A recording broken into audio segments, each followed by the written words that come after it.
Just like gotta all in the dip, boys. Fuck, buying all My crypto. mining profits. Just kill myself. It's not worth it anymore. Should have been mining Doge. Man, Ethereum's back up, like not all-time highs, but like it's pretty much rebounded. I got hammered on one of my V-shaped oil stocks. recovery. Feels bad, man. Just hang in there for the V-shaped recovery. One of my oil stocks just friggin' tanked.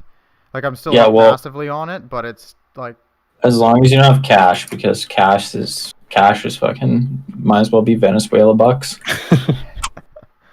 We're in it for the long haul with inflation. If I'm accurately reading the biz charts, and if the biz charts are accurate, Canada's printed like the most amount of money proportionally. I believe that is correct, but I would have to double check because we're close to America when I had seen it. I think the other problem is that because the graphs I saw were based on the reserves. The reserves amount, the Canadian reserve amounts have gone up. The central bank reserves amounts have gone up the most in Canada, but I'm pretty sure that the U.S. had started with much higher reserves, per capita. So basically, I think Canada just doesn't usually have that much. So it's not as like it's not. I mean, it's kind of like I don't know it well enough to know exactly what it means, but I don't think it's as straight across. How much are Canadians sitting on in terms of savings? Wasn't it something just absolutely retarded? 8% of our GDP in excess savings. How much? It was the highest.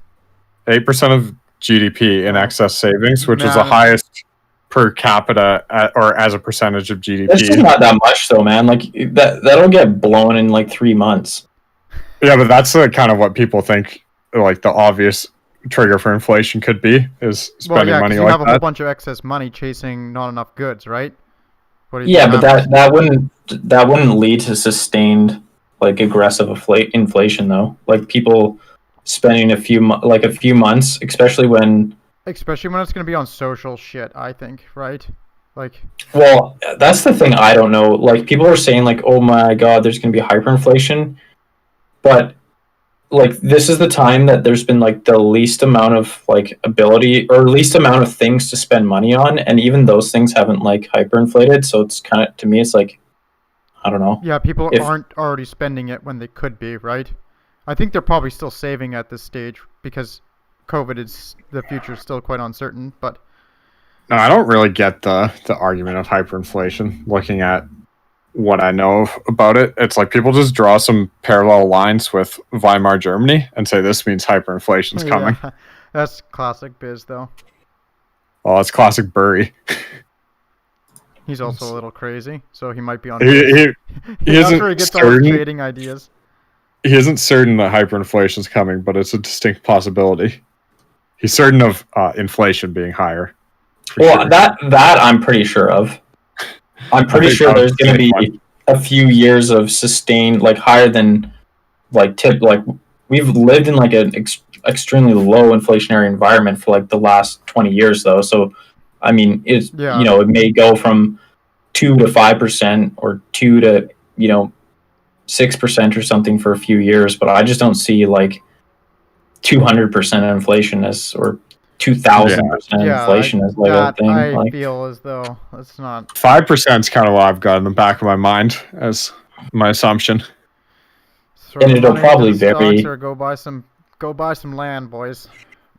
Yeah, that's really the way to buy up all the freaking cheap housing in northern Canada. That's a big brain move. Just go start your own cult up there. Get the interest rates lower than inflation and literally be getting paid to own your land before BlackRock comes in and fucking buys it all out from under us anyway. True. All right, well, now you got some knowledge on the markets. Time to jump right back into the IQ debate. So this week we're going to be taking a stab at the state of the knowledge. We're going to look at what is G, is it IQ? We're going to be looking at the various subtests of G. We're going to look at a couple of the different theories around intelligence in general, and then validity, reliability, and then the fun stuff. So our IQ tests and cognitive ability tests, bias, what's the what are group differences there? That's the real fun one, the third rail. And then also things like, are they gameable? Nature and nurture. And then what are the outcomes? Like, can you predict various things with G tests and IQ tests? And then cap it off with why study it and some expert opinions. So do you guys want to do a little bit of your thoughts coming into this episode? Just if you had anything to build on from last time. Personally, I didn't really have any additional thoughts coming in, other than obviously these topics are probably more controversial than the previous ones. Like just going through like the history of, I guess, the last episode, going through the history and that stuff. There's a lot of nasty history, but most of that is more or less like a lot of the history and stuff is, there's some controversy around like who actually believed what and who influenced what, but it's, you know, it's fairly uncontroversial historical record. And now this is the stuff where you get a lot of real contentious back and forth. Yeah, I'd say that's pretty similar to my thoughts headed into this. This is more contemporary, more interesting to say. Yeah, I would agree with that. It's a little bit more interesting, but it's also like one of the third rails of academia for sure. So I think what we can do is just leap right into the state of the knowledge. So I mentioned that something called G. We'd already kind of covered that a little bit with Spearman and some others. But does one of you want to kick it off with what is G and like, is it IQ? I think those are pretty much the simplest way to start. Okay, well, I kind of dove into this one, and G is the general factor found by Spearman, which correlates with all specific factors. All specific factors correlate with it. I'm not up to snuff on my factor analysis, so I'm not going to try to fully explain that, but basically he was a statistical genius and developed factor analysis and found this underlying aspect of all of the subtests of intelligence that he looked at. And it is a latent variable, which means it cannot be directly measured and is calculated from a diverse set of cognitive tasks, which is, he uses factor analysis to do so. And then IQ, as opposed to G, was originally the mental age tested by a Binet-Simon test divided by real age multiplied by 100. Then that was changed into a normal distribution with 100 as the mean and 15 as the standard deviation. And they kept the name intelligence quotient for that, even though it had changed significantly from the original, because that was the norm now. All intelligence quotient tests correlate significantly with G, which means that if you're high IQ, you're high G, or if you're high G, you're high IQ, predictably. And the G loading, which is a coefficient from 0 to 1, which is an effect in standard deviation units of psychometric G on intelligence test scores, is 0.92 for IQ as G loading, which means that the estimate is 89% of variance on an IQ test is accounted for by G, and 11% is not accounted for by G. So it means G is the major explanatory factor of IQ. So it's like the thing that seems to, I don't know how to put it in like colloquial terms, but it seems to be like the driver or the basis of it. But there's obviously technical statistical speak on it. There is a lot of, I guess, controversy around G because it is basically pulled out of the data. It's not a real entity in the sense that it just describes a statistical relationship within the data. And there are other methods of explaining this. There are other statistical analyses you could do and methods you could use that would pull out a different relationship or describe the data in a different relationship way. So a lot of, like, say, the Stephen Jay Gould types would claim that basically G is not a real thing, and it can only be it can only be used as a description of the statistical relationship, essentially saying, there tends to be people tend to answer questions this way when they're presented with it in this situation, and it comes out in the data like this. That's G, and there is some reasons to think that that's not true, that it's not just a statistical relationship, and there is something underlying it. And I mean, one of the guys, obviously, that did a lot of the research on G was Jensen, and his reasons for it, like basically he had a rebuttal for that, and his rebuttal came along the lines of all the subtests positively correlate. So it's not just like that you pull out this G from some of the subtests, all of them positively correlate. The differences between individuals are bigger than the differences within individuals. So basically that's saying, like, if you look at someone, their subtest scores are clumped closer together than if you look between two people and the differences in their scores. So that kind of indicates there's one general factor that's driving it. That's how the differences break out. And differences accord with common sense estimates of intellectual differences. So I think what he's getting at there is, if you ask people, like, who is intellectually intelligent, who's intellectually competent, that would basically correlate with G highly, which means there's maybe, it's not like a damning or just perfect proof or anything, but it does mean that maybe you're describing something with some validity.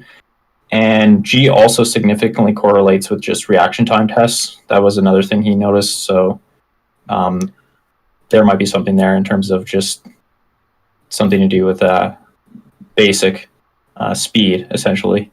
Yeah, a common understanding of what G could be, if it was to be put simply, is how fast your brain works. Yeah, that's the way I had seen it. Or the other way I had seen it is like your pretty much your working memory size.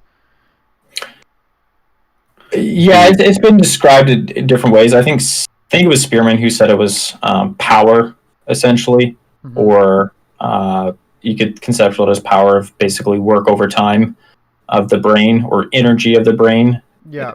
Or efficiency. And so that I do think it's not like we don't know everything, but it does seem pretty clear from all the evidence so far that there is something more than just a concept, or more than just a statistical relationship that G is describing. It is something. There is something in the underlying phenotype of a person that you could link with G, essentially. I think it's fair to say that G satisfies Occam's razor at the moment, in that it's the simplest explanation for this statistical result, is that there's actually something underlying it, not that the statistical result is the result of a bunch of random coincidences.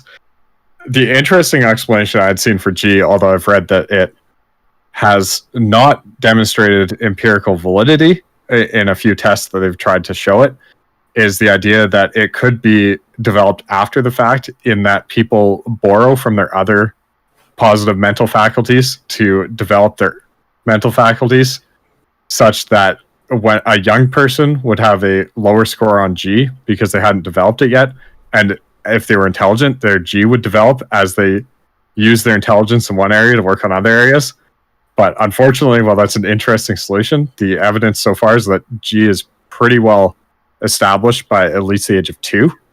So, and going younger than that for an intelligence test is going to be quite a feat. Yeah, but that's pretty wild that by the time you're 2, you're starting to get a sense of what your G score would be, because a lot of the research around IQ had shown like 4 was where it became very unstable. As we've said, reaction time's one of the ones that's quite well correlated with G, and you can definitely die when at 2 years old.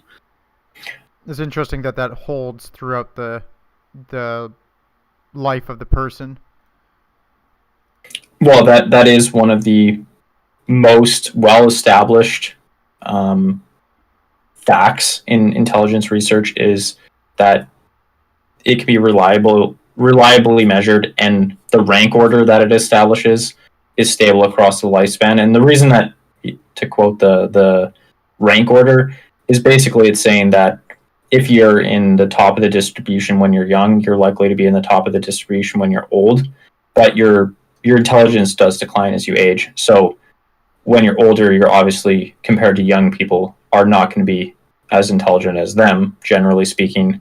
But in comparison to the peers that would have been tested at the same time as you, you're going to keep, your same cohort, you're going to keep your rank order essentially among those. So everyone in your cohort is going to have their intelligence decline, and your relative decline will be similar to theirs. Therefore, you'll stay relatively the same in terms of your rank order. And I think that's an interesting segue into crystallized and fluid intelligence. Exactly. Because I think a lot of people, when they hear 150 IQ, 130 IQ, 145 IQ, they think that is an absolute, that someone with 150 IQ is objectively smarter than someone with 145 IQ, even if that, as you're saying, is rank ordered in your age group, so that a child with 145 IQ, well, maybe not a child, teenager, 20-year-old could be scoring much higher to get that 145 IQ than a 70-year-old who has 150 IQ on the same tests. Yeah, because it's against your age cohort, right? So, and that the fluid intelligence is the big difference, as I understand it.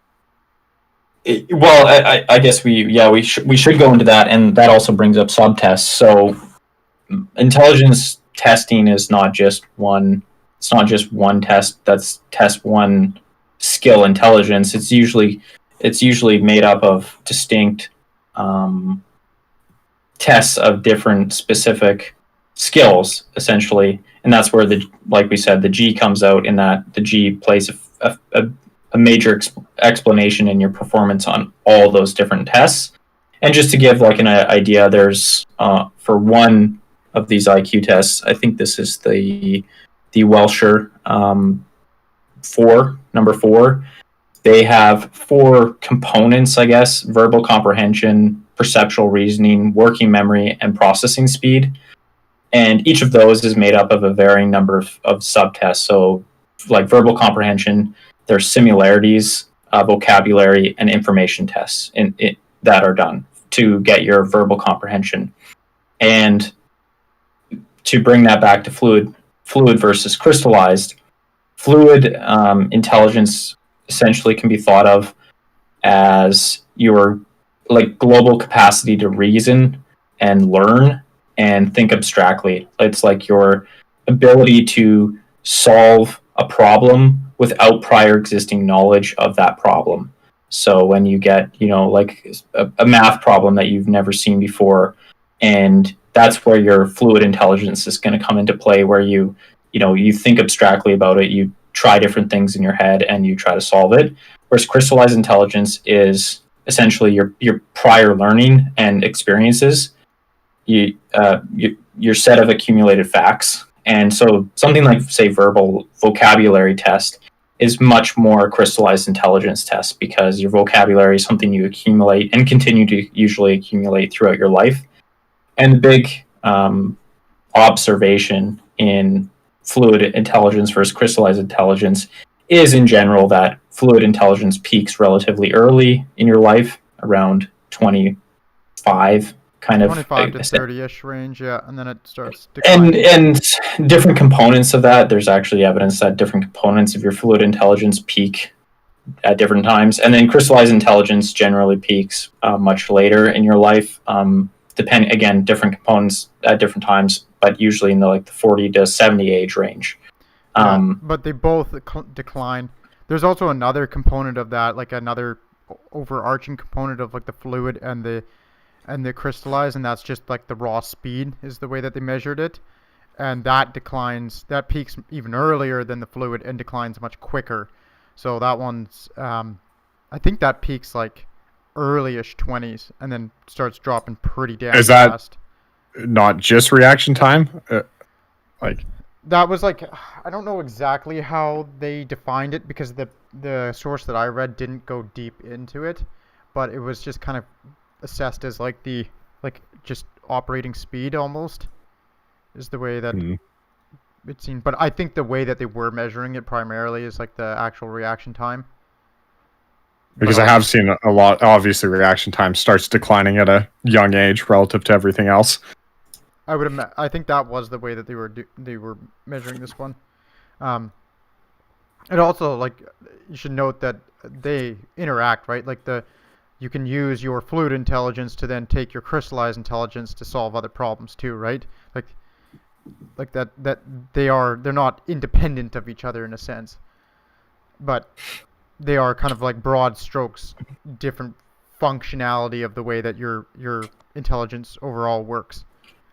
Well, I'm not sure how perfect the evidence is for this kind of interpretation, but yeah, essentially your crystallized intelligence is what you learn from your fluid intelligence, right? Like it does correlate in the sense, like if you're smarter, if you have more fluid intelligence, if you're faster processing speed, quicker ability to abstract and assess relationships, you're generally going to be able to add knowledge to your repertoire quickly. And you can also build in more advanced knowledge, right? Like if you're building like mental models in a sense, and then you can crystallize those, they're going to be more complicated and complex, thereby helping you able to solve problems later on that are related, right? So yeah, so your ability to accumulate essentially crystallized knowledge definitely does it is depend on your fluid, yeah, for sure. like which is also why they tend to correlate quite strongly. It's I find them to be like really fascinating ways of looking at it. But yeah, once you hit about 30, I think it's like kind of like the late end where things start to decline, and then they start moving down pretty fast. But one of the things that I was reading is you can preserve it, and the smarter that you are, the more likely you are to actually preserve your intelligence. So there's less of a decline in your fluid and crystallized intelligence if you are more intelligent already. So you lose less. So those who are, if you had somebody, one of a higher intelligence, one of a lower intelligence, that difference is going to become much more pronounced if they're the same age, like when they're 70, which is it's pretty rough. But a really good way of actually preserving your intelligence. You can't preserve it all, obviously, but being quite active is one of the things. Especially weightlifting is what they found to be the best. Physical activity is the best. Activity, yeah, but preservation method. Weightlifting was, I think, the one that I saw highly recommended out of all of them. But I'm sure everything works for physical activity. So get to the damn gym. Risk the COVID. Risk the vid. What about mental activity where you're actually burning sick calories?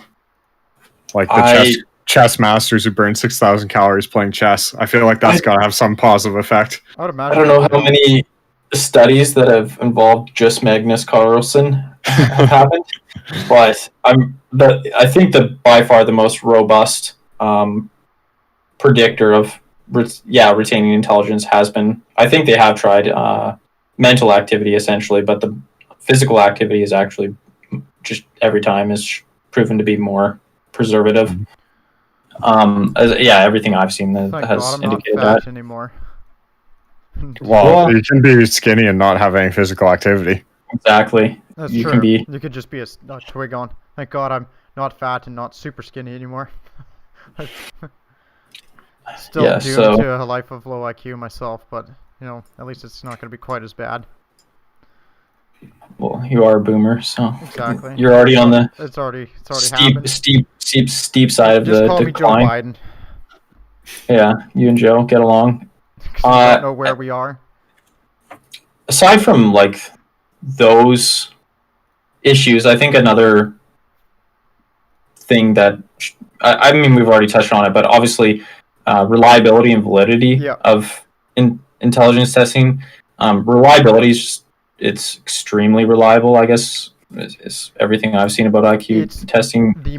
I think the most reliable thing that psychology has ever come up with, like in terms of its testing, like that's what I've seen a couple of multiple experts say. It's the most reliable type of testing they can do. Oh, there are edge cases. For instance, when people go through a massive cultural shift, where you have immigration and such, and if you took a test that was normed in the country you immigrated to, and it wasn't renormed in any aspect for you, except if you're lucky language, but even then you're probably taking a second language, then you lose some reliability. But for someone that grows up in a country and a culture and takes a test that's been normed in that country and culture, it's incredibly reliable. Yeah, and like we were saying earlier, it is reliable throughout your lifespan. So if you're tests at age 8 you're generally going to be in the same general spot in the distribution when you're age 70. Yeah, and which it's pretty damn close too. It's not like you're going to have 20, like a 15% variability or something. It's usually quite close. It's pretty goddamn reliable. In terms of validity, there is, I would say, the general attack on validity that I've seen. Well, one of the main ones where people attack validity is attacking what is called face validity.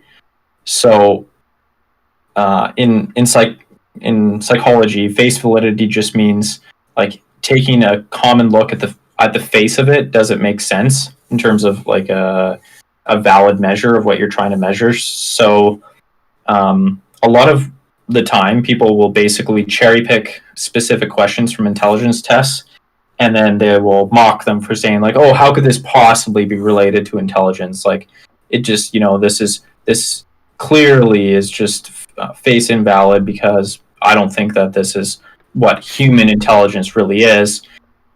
Yeah. What they fail to realize most of the time is that those questions have already been tested and have been shown to actually be predictive of your intelligence, essentially.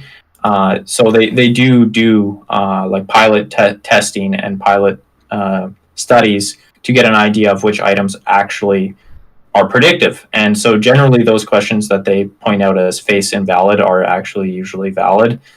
Some of them may seem a little silly because they're, maybe they're just asking a general knowledge question that you probably might think is, oh, this isn't intelligence, but general knowledge question, oftentimes that is a good measure of crystallized intelligence. Like, it's something if you're, people who are more intelligent are more likely to pick up that fact along the way in their life.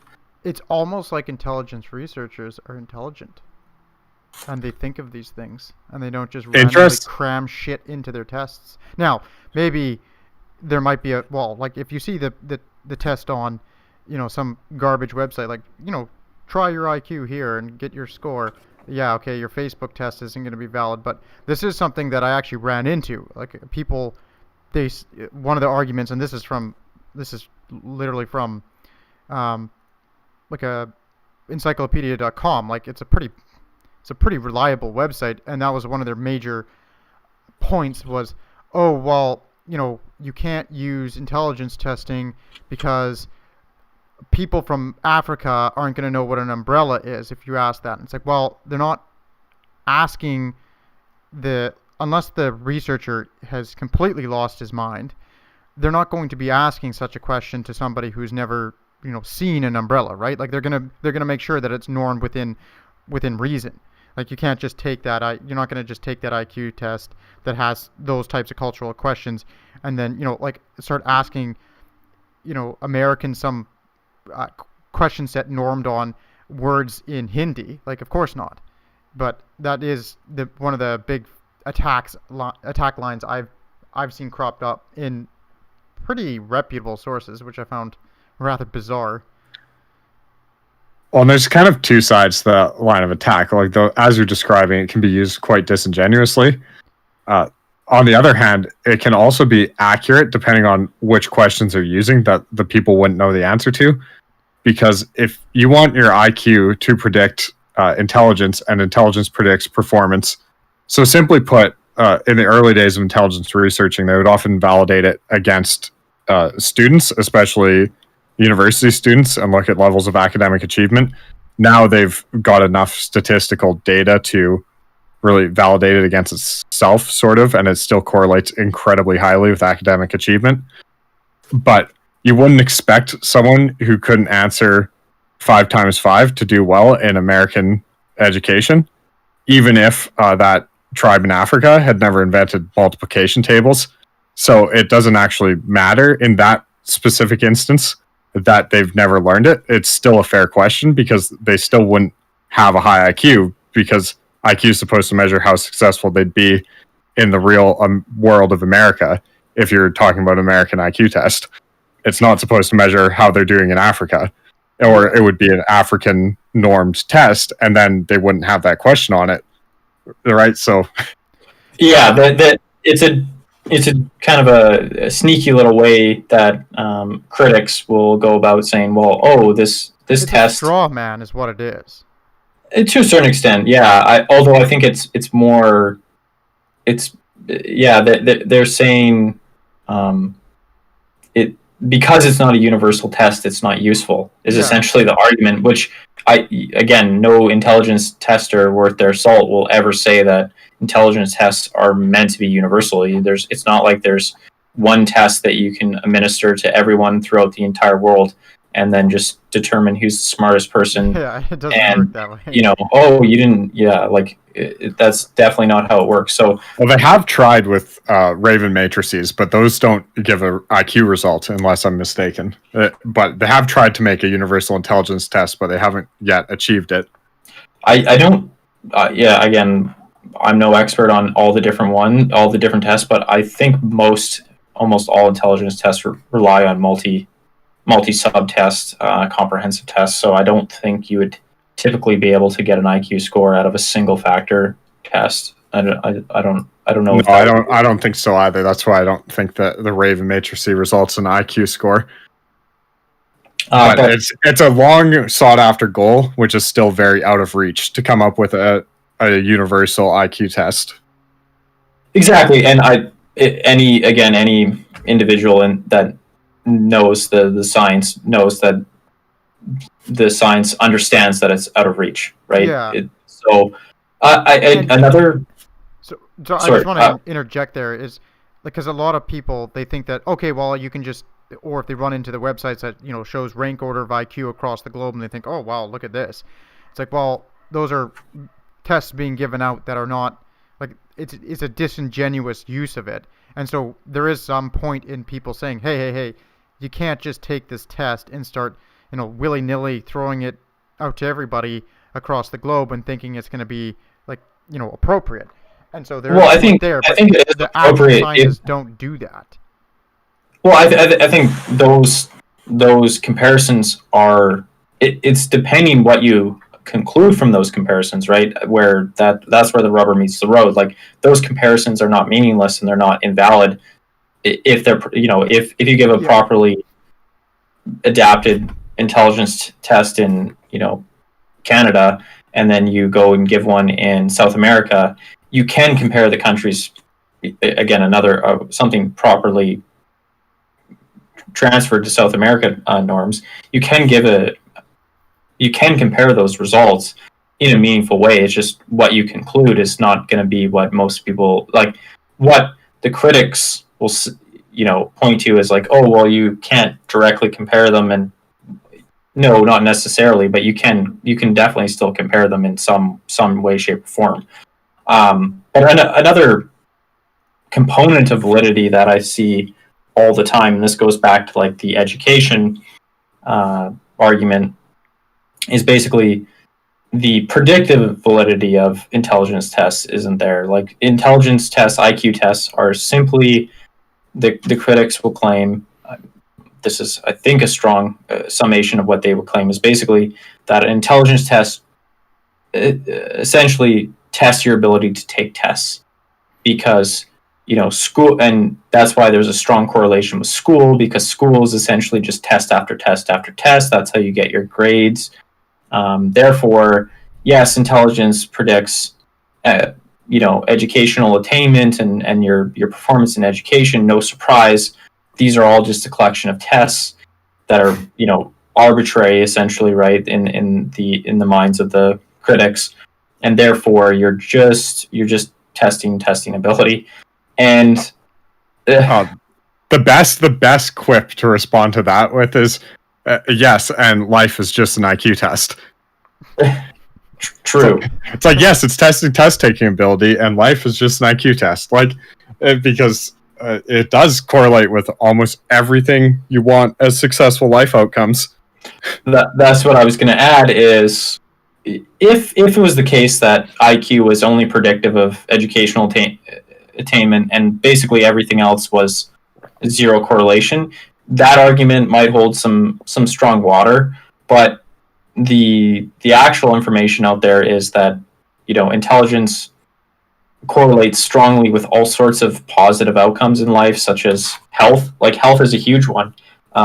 Your basic year-to-year likelihood of dying in any given year is much lower the higher IQ you are, and that the correlation holds throughout the distribution. So, it's not like you reach some plateau or something, like you need to be X intelligent and then your likelihood of dying plateaus.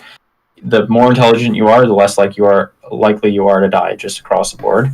Yeah. So, I mean, it'd be a pretty hard argument to make that's meaningless. Every time you cross the street, that's a test. Can you look both ways? Well, I think we can get pretty deep into that type of like outcome stuff in a bit, but yeah, it's a good preamble to later. I think it'd be a natural transition to get right into it. Yeah, we can do that. With the rest of the outcomes that go into it.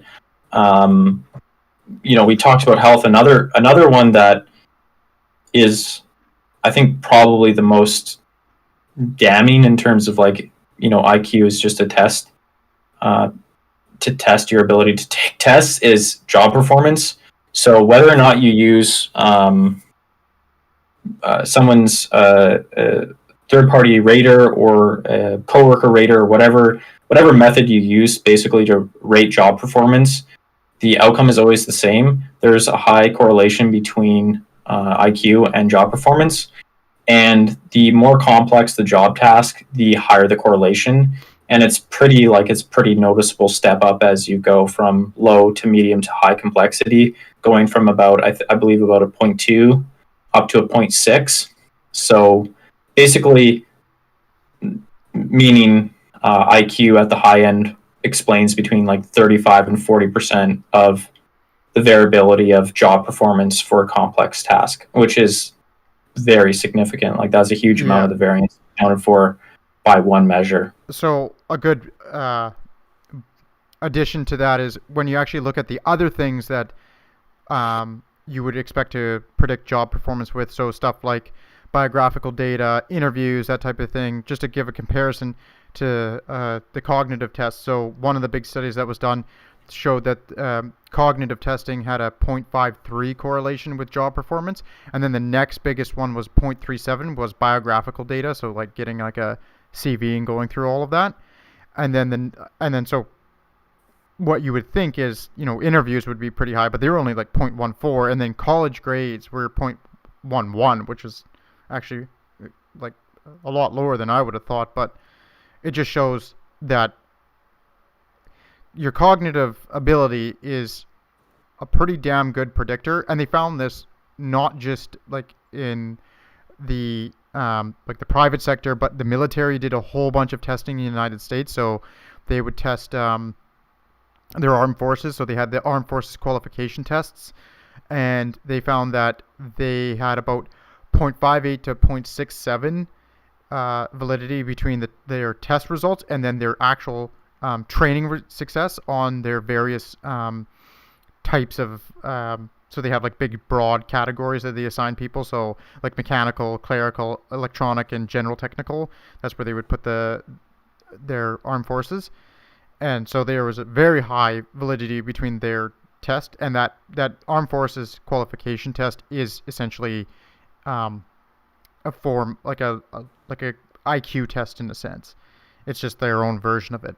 And then they also did the same thing with their vocational training in the United States military, which is like a bit of the step up from there. And that was they tested their G scores, and their G scores correlated from 0.41 to 0.9 with their testing, their aptitude battery test, which is ludicrous. G was 30 times more predictive than all the other cognitive factors. So, like, just knowing that one thing, their one G, like, just the G score was, like, that's all they needed to know. Like, to actually get a really good predictive outlook for their various candidates. Well, that's another point, I guess, to mention, too, is, like, in psychology in general, if you give a wide, like, the full kind of range of psychological battery tests, personality, cognitive, all that kind of thing to someone, intelligence trumps all. Intelligence generally will, like, a cognitive test will trump predictive ability for, like, something like job performance. It'll be more predictive than the rest of the factors combined. And the second best factor in terms of predicting job performance is conscientiousness, which is essentially your industriousness, your hard work, your aptitude for hard work, and your organizational skills. Yeah, and that generally is about half as predictive in that range. Like, so the correlation will usually be like 0.3, 0.4, somewhere in like the 15, 20% at 20% at the high end of the variance grabbed versus, generally 30 to 35% for intelligence. Which pretty much means that being smart and hardworking is busted. Because that... It's the ideal combination. Yeah. Well, obviously creativity plays a huge role too for certain things. Well, the creativity is very correlated with intelligence, yeah, though. Exactly. Yeah, exactly. Like, so it's not just like you can obviously become wildly successful with leaning on some other things, and it's not like IQ and conscientiousness explain everything, but comparatively to all the other things that people look at, like, so emotional intelligence and stuff like that, a lot of, like, I read those books, and they like to make these claims that, like, your emotional quotient makes up for a lot more, but when you actually do the reading, like, none of that shit comes out in the wash. Like, it just IQ, from what I saw, ate up. I don't know. I didn't see that none of it comes out in the wash, but my understanding was more so that it's nice to have a few more tools in the toolkit, so to speak, but IQ is still your bread and butter for everything. So their claims were that, like, okay, what I mean by it doesn't come out in the wash is, like, the claim that I had read in these books is, okay, yeah, you need roughly about 115 IQ, and then, everything else, like, your IQ doesn't matter at all, really, at that point. Like, that was Goleman's big claim, was you need about 150 IQ, and then, all the other skills matter. And it's like, that's not what I see at all with any of this intelligence research. It's like the higher your IQ goes up, just like there's no downside to that. Like, that still accounts for more of the variance. As you, like, being 130 IQ but lower emotional intelligence, you're still more successful. Like, well, the other thing with just for emotional intelligence in general is IQ is just associated with emotional EQ or whatever, which isn't surprising. Like, the stereotype of, like, the socially stunted genius or the socially stunted smart person is just not true. It's generally actually that intelligent people are more equipped to handle social relationships and generally have better social relationships. Well, to be fair, though, with I think a lot of that stereotype has been due to the existence of Asperger's. Yeah, like you like a lot of the prominent because examples. you can see a person like that, and then people draw the incorrect inference that that's due to their intelligence, not due to their autism. Yeah, it's something True, else. although autism itself is correlated with lower cognitive ability than average. But, I mean, I guess high-functioning Asperger's, Don't ever that's tell true. Wall Street Bets that. No, they know it. They're quite comfortable with the moniker of retard. So, They wear but yeah, pride. it also comes out. Well, this maybe isn't entirely related to relationship management, but higher intelligent people generally do have better outcomes in terms of like marriage and that kind of thing, which not necessarily relationship management or EQ, but it belies the stereotype of just the socially stunted, incapable, smart person. So I got some actual facts on that too. Extreme exception rather than the rule that people seem to assume it is. Yeah, exactly. Yeah. Well, it's very rare but the people who are that way, as all I'm trying to say is they stand out very obviously, like someone with high exactly. I think they're intelligence fun stories, right? Like they capture the imagination, right? Where it's like that crazy hard worker who's very awkward and like what's the term, spurgy or something like that, but they're just a genius and they're creating all sorts of crazy inventions. Like I think that just is a fun story for whatever reason. Back in my day, we had the term eccentric, but I know kids these days don't use that. Yeah. Yeah, but how many more like antisocial, lower intelligence spectrum people are there? Yeah, exactly. Way more, right? Now you get to interact with them on the internet and realize that they dominate the space. Yeah, they're not all geniuses. Yeah.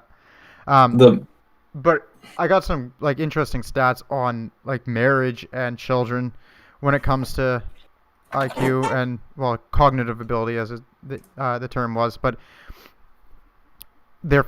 so in the highest quintile of intelligence, so the top 20%, people are way less likely to be divorced in the first 5 years of their marriage. So it's 9% versus if you go to the next quintile, which is still very smart people, it goes up to 15%, and then if you go to the medium, like the moderate quintile, it goes up to 23%, and then stays in the low 20s for the rest, which is like pretty damn high.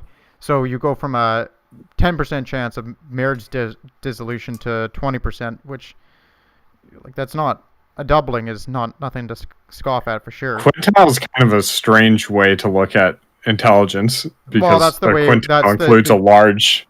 They broke it into spread. Classes, right? Like they call it, he just called it classes. They called it classes, the researchers, but the other one was illegitimacy. It's extremely low for being in the top quintile. It's 2% to have an illegitimate child, and then it doubles every time. Every quintile you go down, it doubles. So it goes from 2% to 4%, 8, 17, 32. So by the time you get to the bottom quintile, the bottom 20% of intelligence, it's huge. It's like a third of the population down there. But the wildest one that I saw for children was that no one from the top, not one woman from the top quintile of intelligence, while pregnant, smoked. Not one. They couldn't find one person in the study. Where the bottom two quintiles, 51% of the women who were pregnant smoked. Like, it's just ludicrous. And almost 20% of those women, so it would have been 2/5 of that total, admitted to smoking more than a pack a day. This was in the 80s, so it's definitely, I would assume, changed. But that's still, that was still in a time where smoking was, well known to be a problem. Back in the good old days when we're already just donezoed from lead, so what was a few packs of cigarettes? Yeah, exactly. I actually echo Price's sentiment. I like deciles way more, but I mean, deciles fine. But that's just the way this book broke it out for some reason. They use deciles, quintiles, and quartiles, which they're a bunch of nonces. What's that? They're a bunch of nonces. Dunces. Dunces, yeah. Well, this is Murray, so you'd be in good company thinking he's a dumbass. The majority. I think this is an interesting point to bring up that as we're talking about differentials between IQ levels, it's been theorized and demonstrated multiple ways, but most recently it's been done in Iceland, and Iceland has a great genetic database. So they did a genome-wide survey of genes related to intelligence, and they determined they were related to intelligence based on academic achievement, because those intelligence and academic achievement are highly correlated, on a separate sample. And then they looked at those genes in the Icelandic population, and they found that not only did having those genes inversely correlate with fertility, so men and women who had genes for intelligence had less children, but once they controlled for academic achievement in Iceland, those genes still inversely correlated with fertility. So even if the people didn't go on to their academic potential, they didn't achieve that, they still had less children if they had these intelligence genes. And with women, it was significantly more pronounced than with men. Just breeding ourselves dumber. Feels good. That's really fascinating, actually. Like, that's really... dysgenics, as Galton would call it. That I really am curious about that, because I had not run into that, but that is fascinating. Like that, I wonder what there must be selection against intelligence. Like there must have been some sort of selective pressure to keep. Well, there is, and the theory is that it began sometime around the 1850s. But every time it's been looked into, it's been found that more intelligent people are less fertile. That's interesting, because I did a whole course on the economic history of Europe. And for basically the entirety of the Middle Ages and early modern period, I guess, what would you call it? The bourgeoisie had more kids than everyone else, and had more kids survive. So this would have been up to probably the 1800s, would have been when maybe that relationship ceased. But interestingly, the nobles, so your ruling class, actually didn't have more surviving offspring, because they were too busy murdering each other in wars, and they did all the fighting. And they also nobles had balls.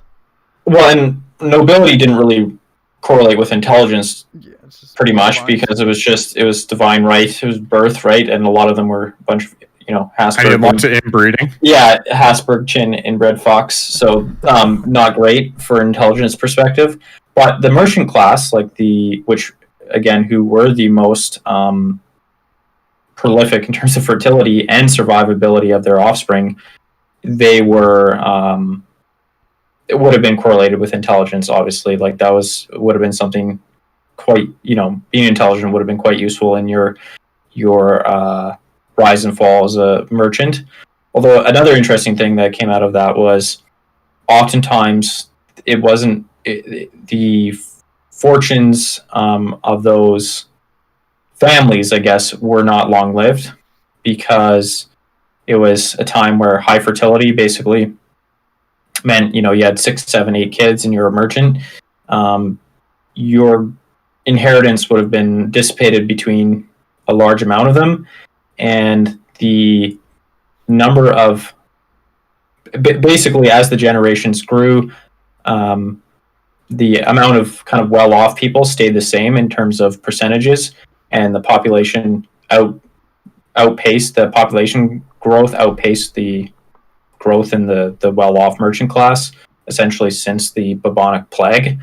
So there wasn't the ability for children of successful people to all get back into the successful ranks. And the math would work out. And that's even better for your eugenics, I would guess, because then you're having, if you have 8 kids all with good genes and 7 of them don't make it back into being wealthy, they're just going into the regular peasants and increasing the general quality of the stock. But like the one guy who makes it is statistically going to be the smartest, or among the smartest, better than the average. The person who's going to make it will tend to probably favor the more competent one. Although, again, succession laws, a lot of that would have been just elder inherits, line share. So that's kind of a random factor that's not easy to adjust for. But yeah, I did think that, I saw your look into that. And it did remind me of that course, and just like that was a complete opposite for sure of a lot of early European history, or I guess medieval and early like Victorian area kind of history. It just didn't happen like that. It's so strange that it reversed. Well, I guess unless we have more to add on this aspect, I could go into what they now call the Woodley effect that's being theorized. No, I guess we should go into let's do that as the next thing, but I would just want to wrap up the validity argument and just say, across the board, things that you would associate as good positive outcomes in people's lives, like job performance, like income, like health, all of those things are strongly correlated with intelligence. Positively correlated. And the negative ones are also, like the negative outcomes are also negatively correlated with IQ as well. So like crime, dying. Unemployment, just straight up dying, bad health outcomes, like all of those. There's so many correlates, and they run in the way that you would expect for the most part. So I think the burden, there would be a massive burden of proof on the critic who's arguing that intelligence tests aren't meaningful in terms of predictive validity. You'd have to show, you'd have to come up with very, very strong proof that, or very, very strong evidence that, because obviously correlation isn't causation. I mean, they have looked at, causation, and again, but it just the weight of the evidence at this point in time would be very hard to overcome for a critic, and the bar would be very high. So I think the criticism is completely invalid, that it doesn't measure anything meaningful. And like I said, we would have to see a very strong study that explains the data that has been accumulated to this point. And I just don't see that happening. And one thing to add to that, it's like these outcomes are also when they control for stuff like parental socioeconomic status, that education and stuff like that. When you control for all those factors, the IQ effects, they're still very persistent, and they're still very strong, and sometimes they even get stronger in some circumstances. So it's for those criticisms that would say, well, okay, fine, but it's actually just an impact of socioeconomic status or something like that. There's been dozens and dozens, hundreds of studies really that have looked at all of this, controlled for those factors, and they all come up with pretty much the same relationships, more or less weak, but they all run in the same direction. And I would 100% agree with Hubbard's. It has to be you have an enormous mountain to climb up in order to invalidate the test at this time. I just don't see it happening. Okay, so I'll get into the Woodley effect now, as it's been called, because Woodley is the primary researcher here. And so this is a very interesting theory with not a lot of support, but it's been kind of on the minds of intelligence researchers throughout history. When I was reading the history of intelligence researchers for the last podcast, and Galton came up with eugenics, and he also came up with the idea of dysgenics, eu and dys being inverses in Greek. So eu is good and dys is bad. And he believed that they were undergoing a period of dysgenics in the Western world, such that intelligent people are having less children and unintelligent people are having more children, so that the average intelligence of the Western world was decreasing.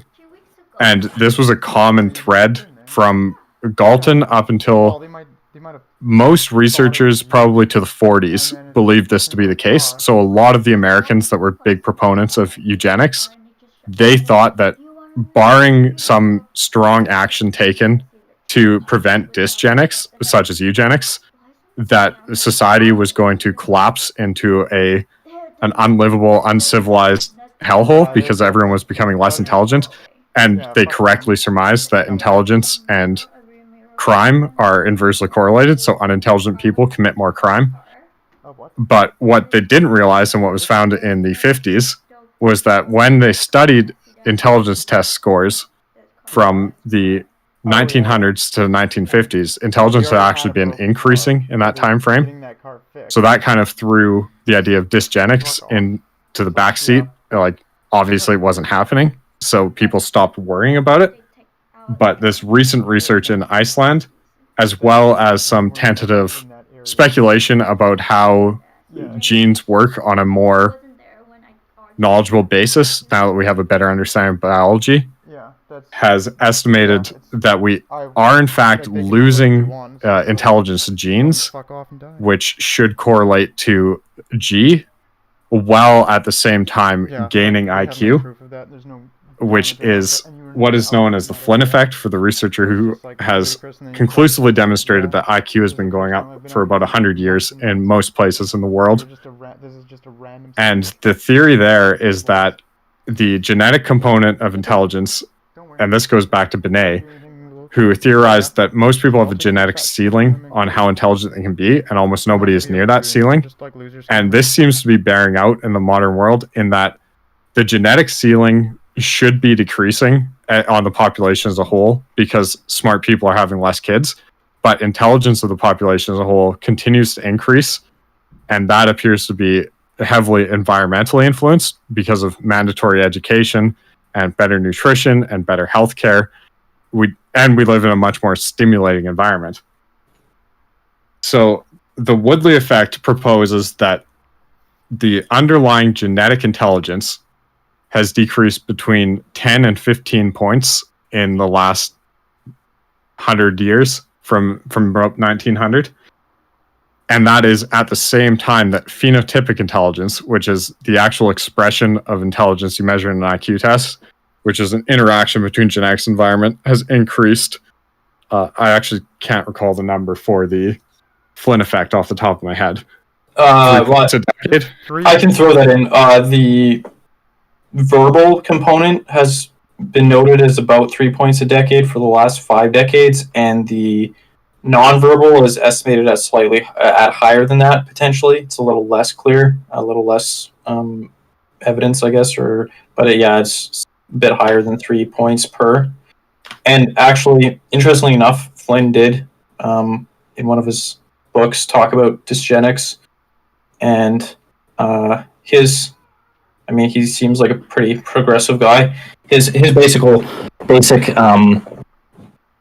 recommendation or thoughts on it was that you should raise up poor people so they'd stop having kids as much. Like, essentially, like, you want, that was his suggestion, is if you bring people out of poverty, basically they will adopt the kind of middle class values that lead to a lower fertility rate, and that would basically help counteract the dysgenic effects. Yeah, it'll be interesting to see more research with genome association, because if it's fundamentally at a genetic level associated, then that might not be as much of a great idea as it sounds, but it does sound like a reasonable proposition. Say that one more time.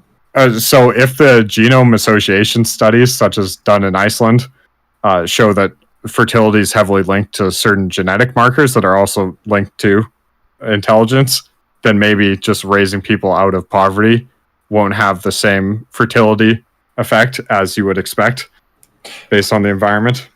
It might it might be lesser, but it would probably help somewhat. Oh, it would definitely help, but they might still into the you might still be in a state of dysgenic reproduction throughout the population, because it might narrow the gap, but it might not eliminate it. And swap those genes out. Well, that's his other thought, is that some of the societies that are experiencing dysgenic degradation might resort to basically eugenic techniques using gene editing rather than breeding programs, I suppose. So people would just pick to have more intelligent kids, regardless of whether or not they fully share their genes.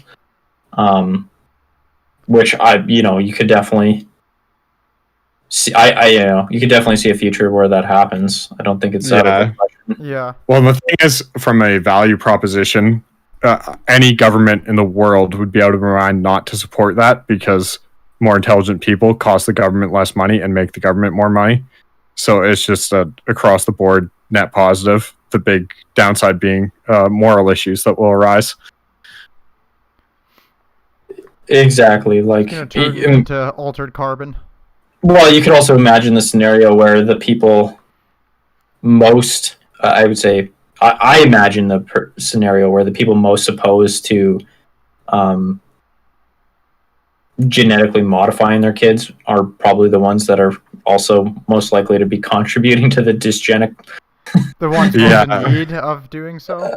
Yeah, exactly. Like they would be the if history, if recent COVID history has told us anything, the people that with the least understanding of the science have the most reactionary distrust and dislike of any science proposed change. Like we can't get those people to take vaccines Or wear a fucking because they think that it's going to redo their DNA sequence and they're going to be turned into Zuckbots. And so I think the proposition of actually changing the genome, like explicitly, gate bots. It's gates they fear. Oh, they also Gates, Zuckerberg, everyone. The thing that will probably end up happening, I mean, I can't see a way in which it doesn't eventually end up happening, is that the intelligence disparity becomes even greater between the upper and lower class. Yeah, that's exactly what I feel will happen. You're going to have a pretty broad underclass, and then you're going to have a very small but very cognitively gifted upper class, and it's going to be pretty nightmarish if it actually... The only thing is, so far, I don't know how much I've managed to identify as genes that affect intelligence. Like, that's still relatively new study. I would say it would be quite a while before they actually are able to do any of the real editing, right? Like, I don't think that's 10 years down the road. That might be 30 or 40. Editing right now. If they found a gene, they could do the editing today. Like, the Chinese did a CRISPR edit to remove a gene that codes for a protein that HIV has to bind onto. Wow. So theoretically, two babies that can't get HIV. They also, there's actually speculation that some of those genes were related to intelligence. I did see that as well. In that particular, exactly. So that's what instance. I mean. It's like proper editing where you don't make shit worse. I think is a long ways off still. Like, you can do the gene editing now, but to understand it well enough that you don't cause a whole bunch of problems while you... I don't think that's true though. I think with intelligence, I think it would be. I think you could. They've done like genome-wide associations with intelligence, so they'll just pick out 5, 10, 15,000 alleles that well, I don't know exactly how many numbers, but it's thousands and thousands of different genes that contribute to intelligence. And they just know they'll be able to tell based on statistical analysis which particular alleles lend it themselves to higher intelligence. And I'm pretty sure they would be able to just flip the switch on, a few thousand sites. And I mean, there might be downsides of the person might have some serious impairments in terms of, I don't think third arm. You're not talking third arm, but they might have particular susceptibilities to things or unforeseen circumstances. But they're going to be probably by and large regular people. Like, a lot of these genes are not going to be implicated in serious illnesses, and no one well, just think about the fact that high IQ already negatively correlates with ill health effects. So these genes can't be leading to a predominance of ill health effects. Well, they can't be. That's not necessarily true, right? Like, the intelligence could. Jews, Ashkenazi Jews, actually have higher rates of mental, it would be like mental health issues that correlate from overgrowth of brain tissue. And what do you know? Jews Ashkenazi Jews are the ones with the highest rated IQs as just like a broad base look at it, right? So it does seem like there actually is some downsides there where you can get some problems. But that doesn't necessarily mean that they're IQ related genes. That's true. Exactly. That it could be other population level genes, and the other thing is, yeah, you could definitely have genes that make you more intelligent. Your intelligence improves your health behaviors, but the actual biological impact on your phenotype in terms of whatever underlying health function could be negative. Like, that is a possibility. Like, the one effect could dominate the other, so to speak. That's right? True. So it's not in generalities. I'd be hopeful. Yeah, exactly. You would expect it's not. You expect overall it doesn't dominate, because otherwise, you would expect to see a negative. Negative correlation with health and intelligence, but you do see the positive one. So I do think that's coming down the. I think if we've already publicly seen China do it, China's probably already got a lot more test tube privately. 100%. They've probably done a lot more, just in secret. The reason that in particular scientist got slammed was because he published his results, even though he was allowed to. Then retroactively, the Chinese government changed the law and imprisoned him because of the international outcry. Backlash. Yeah. Classic. Get retro down to law. But so I do think you will see. Yeah, you will see that happening. And the other big problem that it is in terms of the two classes separating is assortative mating, where basically people date and marry and reproduce with people in generally their same intelligence bracket. It's already selective, like it's already eugenics, but just self-imposed, right? Unconsciously.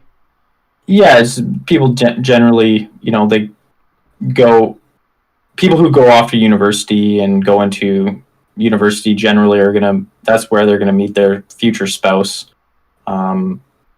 So mostly university graduates marry university graduates, high school graduates marry high school graduates, etc. There's a bit of up and down. It's the friend group too, right? Like most people who are college educated, they don't have any just high school educated friends, and people with PhDs, they almost never associate with people with only a 4-year. It actually breaks down even further than that, right? It's very stratified. Exactly, but the dating is now. The dating and reproduction obviously is going to have the biggest impact. Well, very problematic long-term impacts if for example you basically have high intelligence gene traits pooling in a small group of people, and due to the fact and then in the rest of society you get increased reproduction in less intelligent people, then a larger and larger segment of the population is going to be less intelligent with less of those genes, and there's not really a way for them to ever come back and and then reproduce. They're the major voting bracket too. So before people get all excited about, I'm the smart person, so I guess that works for me. It's your vote is still one vote compared to their vote. So well, and I don't know about you, but I want to live in a society where people are intelligent in general. Just, exactly. The lower crime, higher productivity, all those things sound good to me. Well, and the other thing is, with the Flynn effect over time has been correlated with increasing literacy and lower homicide rate. And it's I don't want to live in a country where literacy all of a sudden starts decreasing and homicide rate starts going back up. That does not sound like a good time. Too late in the States. Bunch of people who can't even talk, and they're trying to kill you. They can talk, they just can't read or sign their name. It's like the Gopniks. So Price, do you have anything to wrap up the Woodley? Oh, the thing I find most interesting, and I'll probably get the book in the future, is that he's written a book pretty much extrapolating his theory throughout more of human history into cycles of dysgenics and eugenics.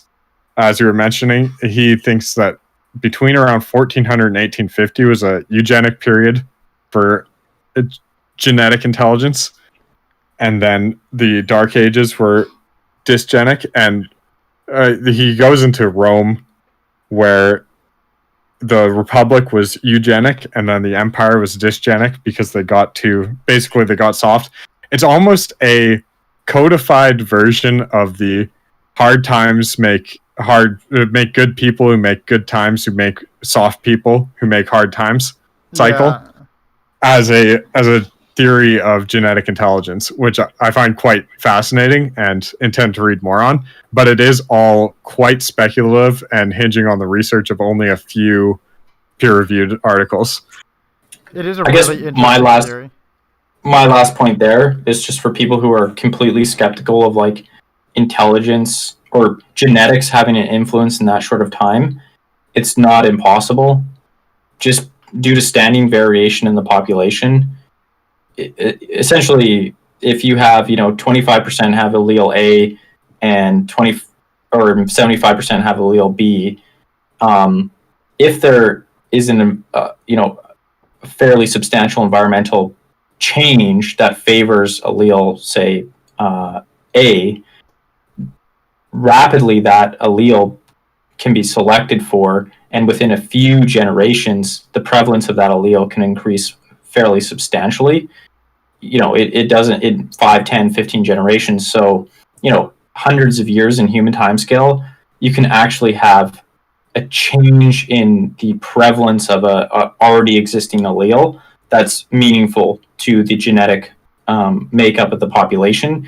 It's not a new mutation that sweeps through. It's an existing allele that becomes more prevalent because the environmental impact has made it preferable in some way. So those are the types of genetic changes that actually can fairly rapidly go through a population within, what most people would probably consider not possible time period for Yeah, evolution. It's operating in hundreds of years versus tens of thousands. Yeah, and there has been cases of those situations in human populations that have happened. So it's just interesting to note. Should we move on to heritability itself? Yeah, I think that's a good so. segue. I guess we should define heritability first to a certain degree, because this is another thing that critics, I guess, of intelligence sometimes either get wrong or accuse intelligence researchers of getting wrong, and that's the confusing heritability with the common interpretation of genetic inheritance or inherited. So heritability is not a fixed score or a fixed number. It is a measure of the amount of variance within a specific population for a specific trait that is determined by the genetics. So the amount of variance in that population for, say, intelligence that is genetically determined is the heritability. And that can change, right? And in the same population, if circumstances changed, and to give an example, let's pretend that you're looking at the population of the U.S.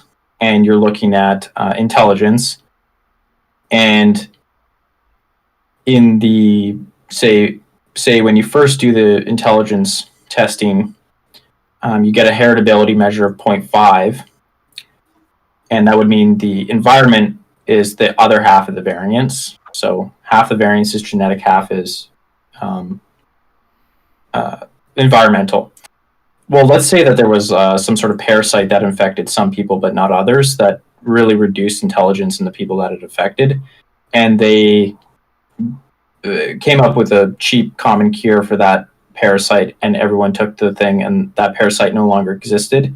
what you would expect is if you gave intelligence tests to that population and you estimated heritability, you would find that the heritability has gone up because the environment, the variance in the environment has gone down because this parasite was eliminated. So, no one gets the parasite anymore. Therefore, the variability in the environment has declined, and your heritability estimate goes up to, say, 0.6 or 0.7, and the environment makes less of an impact.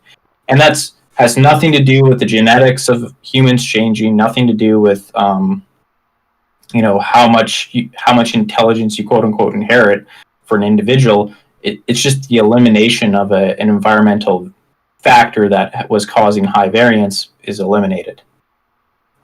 So I like the example I like that I just find most interesting is if you created a perfectly equal utopia where everyone had the exact same environmental influences on them and there was no difference in the environment for anybody, that heritability would just be 100%. That would be the difference between your intelligence. Exactly. It would all the variance in the environment is now due to the genetic factors, right? It's no longer anything to do with the environment. And the way that you want to think about it is it's not an individual trait. It's like a way that I saw it put was it doesn't make any sense to talk about like individual like heritability. That's like saying somebody's birth rate, like a particular person's birth rate. Like it's a population wide measure only. Well, it doesn't speak to, it cannot speak to, and how much of your intelligence, of an individual's intelligence was quote unquote inherited, and how much of an individual's intelligence was quote unquote affected by environment. There's no way for us to know in any individual's case how much of their intelligence was determined by one or the other. So it's a completely meaningless measure for the individual, and it's not saying, any given individual. So if the heritability is 0.5, it's not saying any given individual's, genetic component of their intelligence is 0.5 and given environmental component is 0.5. That's not what it's saying. It's only a population measure. So, and again, this is a common misunderstanding that critics will make because they confuse the issue and they think that it's talking about individuals in some way. And it's also a common accusation critics throw out at intelligence researchers, saying that they intentionally muddle the terminologies. But I've never seen a modern intelligence researcher. I mean, maybe there are a few examples, but one who got a lot of mudslinging for this was Jensen, and Jensen was extremely clear on heritability and took great pains to emphasize that you cannot use heritability in the way for an individual in the way that we described it's 0.5 it has nothing to do with inherited, and he was very clear on that. So it's not a fair criticism of intelligence research. Like a lot of the criticisms that I run into, that would be the case. So what did you guys find in terms of heritability and the nature versus nurture debate? I didn't do quite as much on this as I think you guys did, but something that people always argue about is, the general number that people always talk about is like, most things are 50% nature, 50% nurture. And that's actually pretty close IQ, like intelligence, from what I saw. That's probably maybe a little on the low end, but it's roughly what I had run into. But some studies had shown it up to 0.8. I'm not too sure what you guys ran into, but just as a good baseline that the general population thinks about nature and nurture, seems like IQ falls at least somewhat close to that. But again, because it's a population specific measure that will vary by population, heritability will change between the population's measure. But yes, in general, for a typical Western society that's been measured in modern times, 0.5 on the low end to 0.8 does seem to be where they generally find heritability to be. I have I don't know. noticed that it looked like it's been creeping up over the years. Well, and it should creep up because our society should be getting more equal. Yeah. That is our goal. Means we're doing something right. And not only just more equal in terms of, like, say, distribution, but in terms of things that would stimulate environments that would stimulate intelligence, right? And I think that's pretty easy to see with something like the introduction of compulsory education, right? That's a big one. Or to in this day and age, the fact everyone has a cell phone, like even if you're quite a bit lower class than another person, it really levels the stimulus playing field. No, that just might make you dumber. It might make both people dumber, but it does level the playing field. Exactly.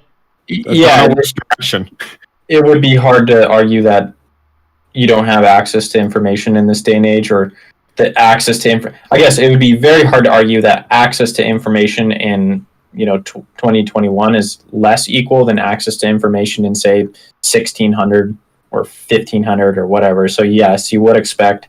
I just walked by a homeless man today, chatting on his iPhone, having a good old time while he was begging on the street. Well, I don't want the government or Google stealing his data. He's privacy focused. It was an older. Yeah, iPhone, he's got a gold mine of location data. Yeah, for sure. Which bridge was it tonight? He needs a block. Google's gotta advertise that shit. He needs a blockchain to monetize it, and then he's off the streets. But anyway, going back to the heritability, yeah, you'd expect it to inch up over the years. Probably will. It'll never get 100%, obviously, but it will probably plateau at something higher than it was decades ago. I don't know, Price, did you find any further information on heritability? No, I mostly, for nature versus nurture, I was looking into the Flynn effect and the Woodley effect. And I think the simplest way of conceptualizing those is sort of nature versus nurture, where the Flynn effect is happening because of the power of nurture, and the Woodley effect is the power of nature. As for heritability, I did not find any information on that in either of those aspects. Well, that is one interesting, you bring up the Flynn effect, and the Woodley effect. The one piece of evidence that might point to that story making sense is several places have noticed basically a stall out in the Flynn effect, and even in a few places a reversal. In Norway, there was basically the Flynn effect peaked in, say, the 1970 cohort, and there's been some decline since then. There's arguments of whether or not it's a real decline in intelligence or if it's more of a testing artifact. But regardless, it does seem that a lot of the gains have plateaued for the Flynn effect, indicating that, in advanced countries, the environment is not getting better in terms of stimulating intelligence and improving intelligence, which, you would expect there to be diminishing returns at the very least, if not an all-out kind of plateauing. And the other interesting thing that lends credence to the environmental, talking about the nature versus nurture for the Flynn effect, the environment, basically the environmental interpretation of the Flynn effect, which is to say the fact that it's just the environment changing that has increased intelligence with the Flynn effect, is that developing countries have generally higher levels of Flynn effect than developed countries, and that's been true for a while. So basically, if you take a look at intelligence tests for, say, something like China, and then compare it to the U.S., the Flynn effect is much more pronounced in China, and that would make a ton of sense given that China's increases in schooling and all that stuff has taken place recently, whereas the U.S. got a lot of their early gains out of the way many decades ago. I believe Korea was another one with good evidence for a strong Flynn effect with modernization. I guess moving from industrial to service economy, sort of. But all these almost all of these countries, one really interesting thing is that one of the reasons you can know what's going on with their intelligence as a country is that they have mandatory conscription. And armies like to know the intelligence of their soldiers. Yeah, that makes sense. Yeah, that's a big reason why Norway's used a lot. It's not a very big country, but they have a ton of data because Norway has maintained mandatory conscription for males, and they IQ test everybody. IQ tests, them All going of the in. soldiers. So that's a big reservoir of data. And yeah, so basically the Flynn effect is in the, I guess the consensus is that it's environmental, and the components of that would be education and basically more stimulating, intellectually stimulating environments. You know, as you move away from agrarian kind of farm life into industrial city life, you just increase the stimulation, and also parental investment. Declining birth rates means that parents have more time for each child and more money to invest in terms of just additional education or other stimulation. And then just obviously nutrition and health, infant mortality down majorly, improved nutrition across the board in Western countries and other countries. And you can see that with increasing average height across most countries. Man, I have to go on a small tangent with improving nutrition in that the USA, I think it was a year ago or 2 years ago, actively stabbed the world in the back because they were defending their corporations making baby formula. And it's been conclusively demonstrated that baby formula is not as nutritious as proper breast milk.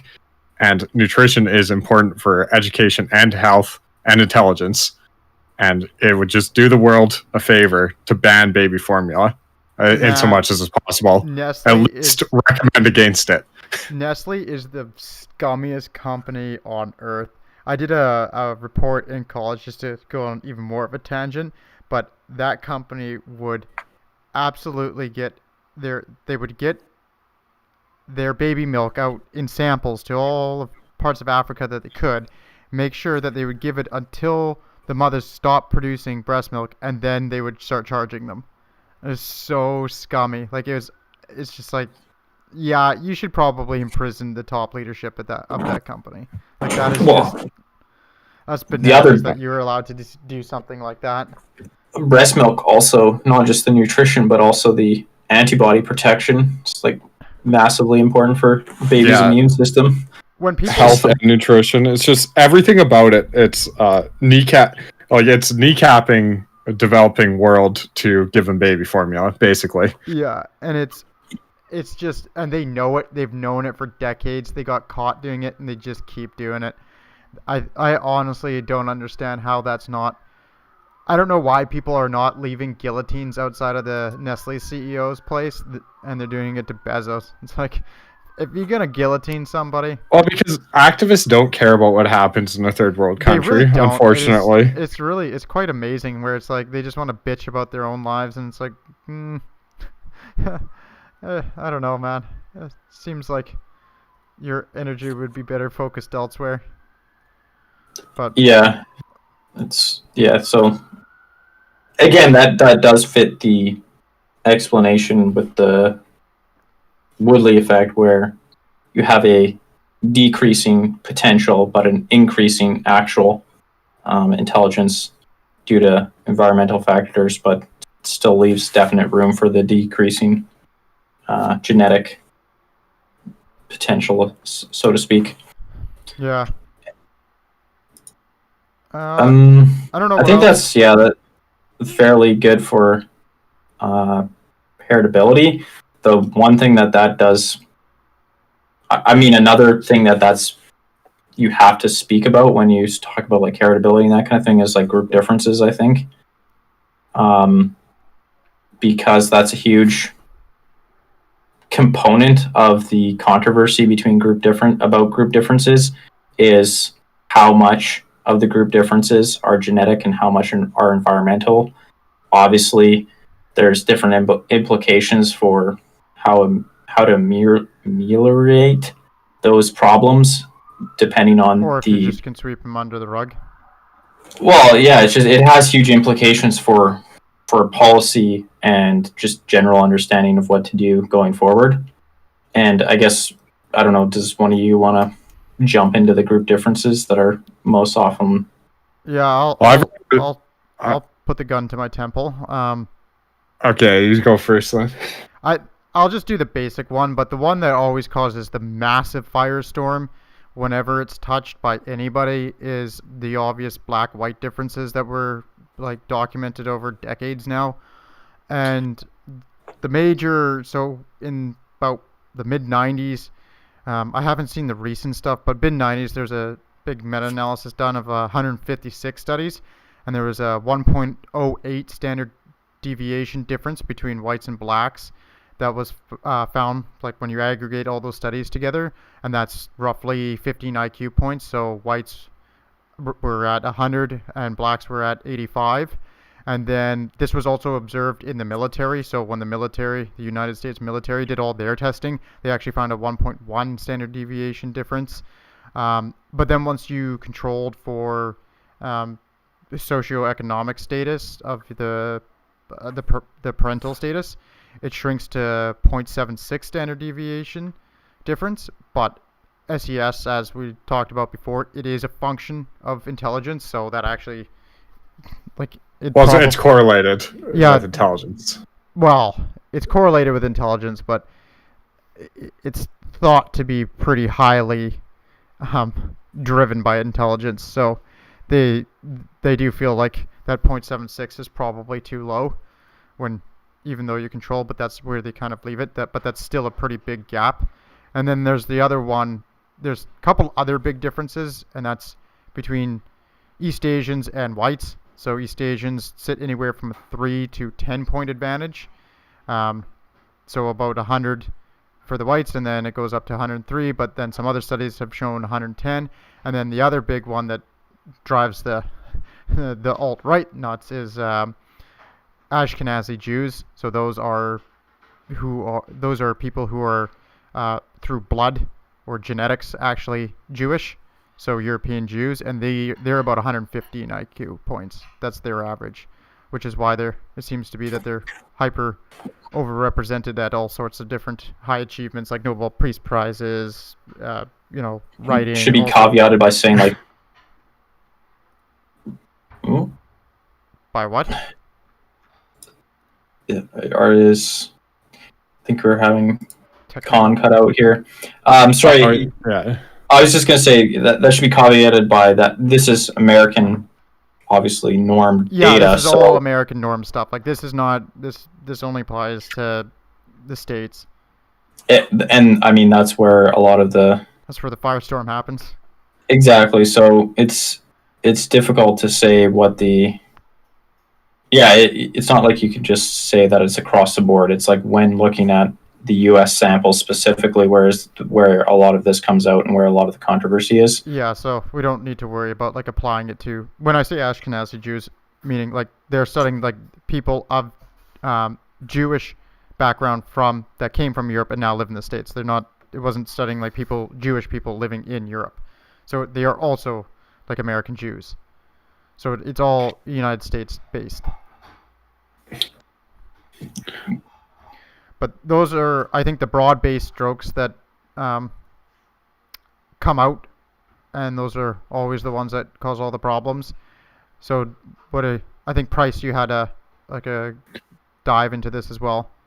Yeah, so I came into this when I was looking at the Flynn effect, because people have openly wondered whether the Flynn effect had something to do with the black-white IQ differences in America. And the theory went that blacks in America had worse environment, and so that when the environment improved for them, they would get a more substantial Flynn effect than the whites in America, and that would lessen the gap. And I believe statistically that hasn't been the case. And the research that I found as to why that's not the case was looking at Jensen's data that he initially discovered, which was one of the early starters of the controversy. and he ran geoloading tests on all of the subtests to see how geoloaded each subtest was. And what he found is that the subtest that most predicted the black-white IQ differences, or highest correlated with the differences, were the highest geoloaded. So geoloading and IQ differences were highly correlated. And then research on the Flynn effect has found that geoloading and Flynn effect subtests are negatively correlated with each other. So that a test which has significant improvements during the Flynn effect or through the Flynn effect is less likely to be geoloaded than a test that doesn't have significant improvements from the Flynn effect.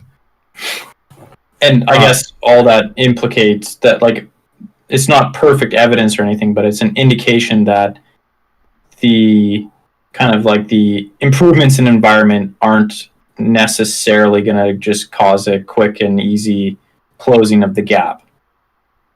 Yeah, it kind of throws out the easiest explanation of why the gap existed and what might ameliorate it, which is making the environment the same because through the Flynn effect, because that appears not to be the case. It does not appear to be the case that the simple environmental changes that cause the Flynn effect can close the gap between blacks and whites in America.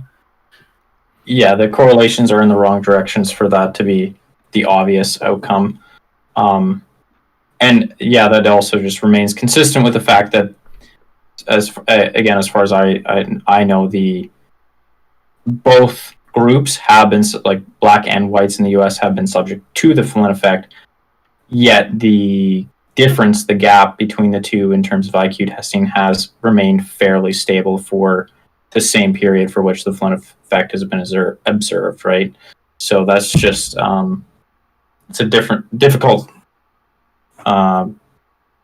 argument to make that the Flynn effect is going to just swoop in and do the heavy lifting in the next few decades for closing the gap.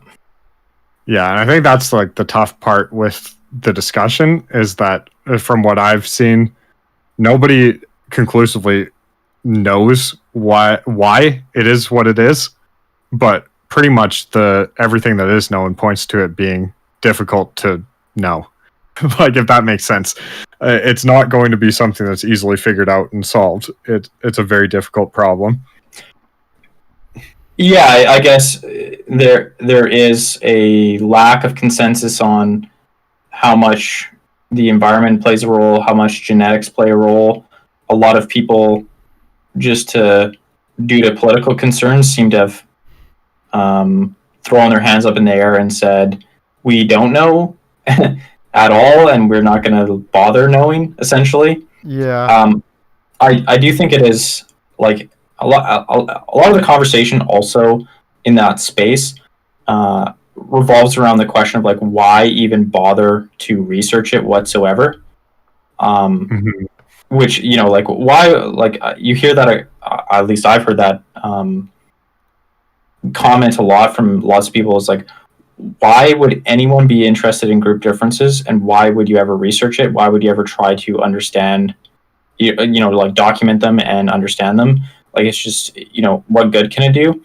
And I'm actually a little bit persuaded by that argument to a certain extent, except for the counter argument. I guess what I would say is, given that intelligence is highly correlated with all these positive life outcomes, you obviously want to close the gap, right? Like, it just would, you'd think, if you could magically snap your fingers and close the intelligence gap, or you would do it because it would just have beneficial outcomes for everyone. So that seems like one reason you might want to think about, you know, studying it and figuring out if there's any way to close it. And the counter argument number two is, or the other reason you might be concerned with it, it is almost in response to a lot of the incorrect explanations of life outcome differences between groups. Like, and I guess to that point, I would just say my personal take on it is people should do their best to just not care about group differences. but in an environment where people are constantly obsessing about them, such as we're in today, with political the political correctness and identity woke, politics. where there seems to be a segment of the population that is dedicated to just harping on group outcome differences 24/7, no matter what, whether or not it's helpful or beneficial to society. You're almost forced into a situation where you need to look into it to determine kind of a more to just determine the right answer in order to counter the narrative, the incorrect narrative, right? It's like, it's almost like I don't want to be doing this, but You're kind I of also don't forcing want. the hand because otherwise Yeah, it's like it's going to be in a perfect world, no one would be talking about this because it really isn't a constructive and helpful thing. But if someone is going to be talking about it 24/7 with the wrong evidence, or with no evidence, or with flimsy evidence, then we almost have to, unless they stop talking about it, then the rest of society that has not lost their damn minds is almost forced into a situation where they have to do the due diligence and find the real information as a rebuttal and say, no, this incorrect narrative that you're pushing is damaging and not based on the science. And you can't do that if you don't have the science. Yeah, I think the big thing always comes down to policy decisions. And a lot of these people are agitating with some sort of end goal of getting policy decisions put into place, but they don't have a scientific framework for why they want these policy changes. So it doesn't make sense to not research it. Like, say, if somebody said, oh, the whole reason blacks have worse outcomes is because they have lower IQs, and that's because they have bad schools.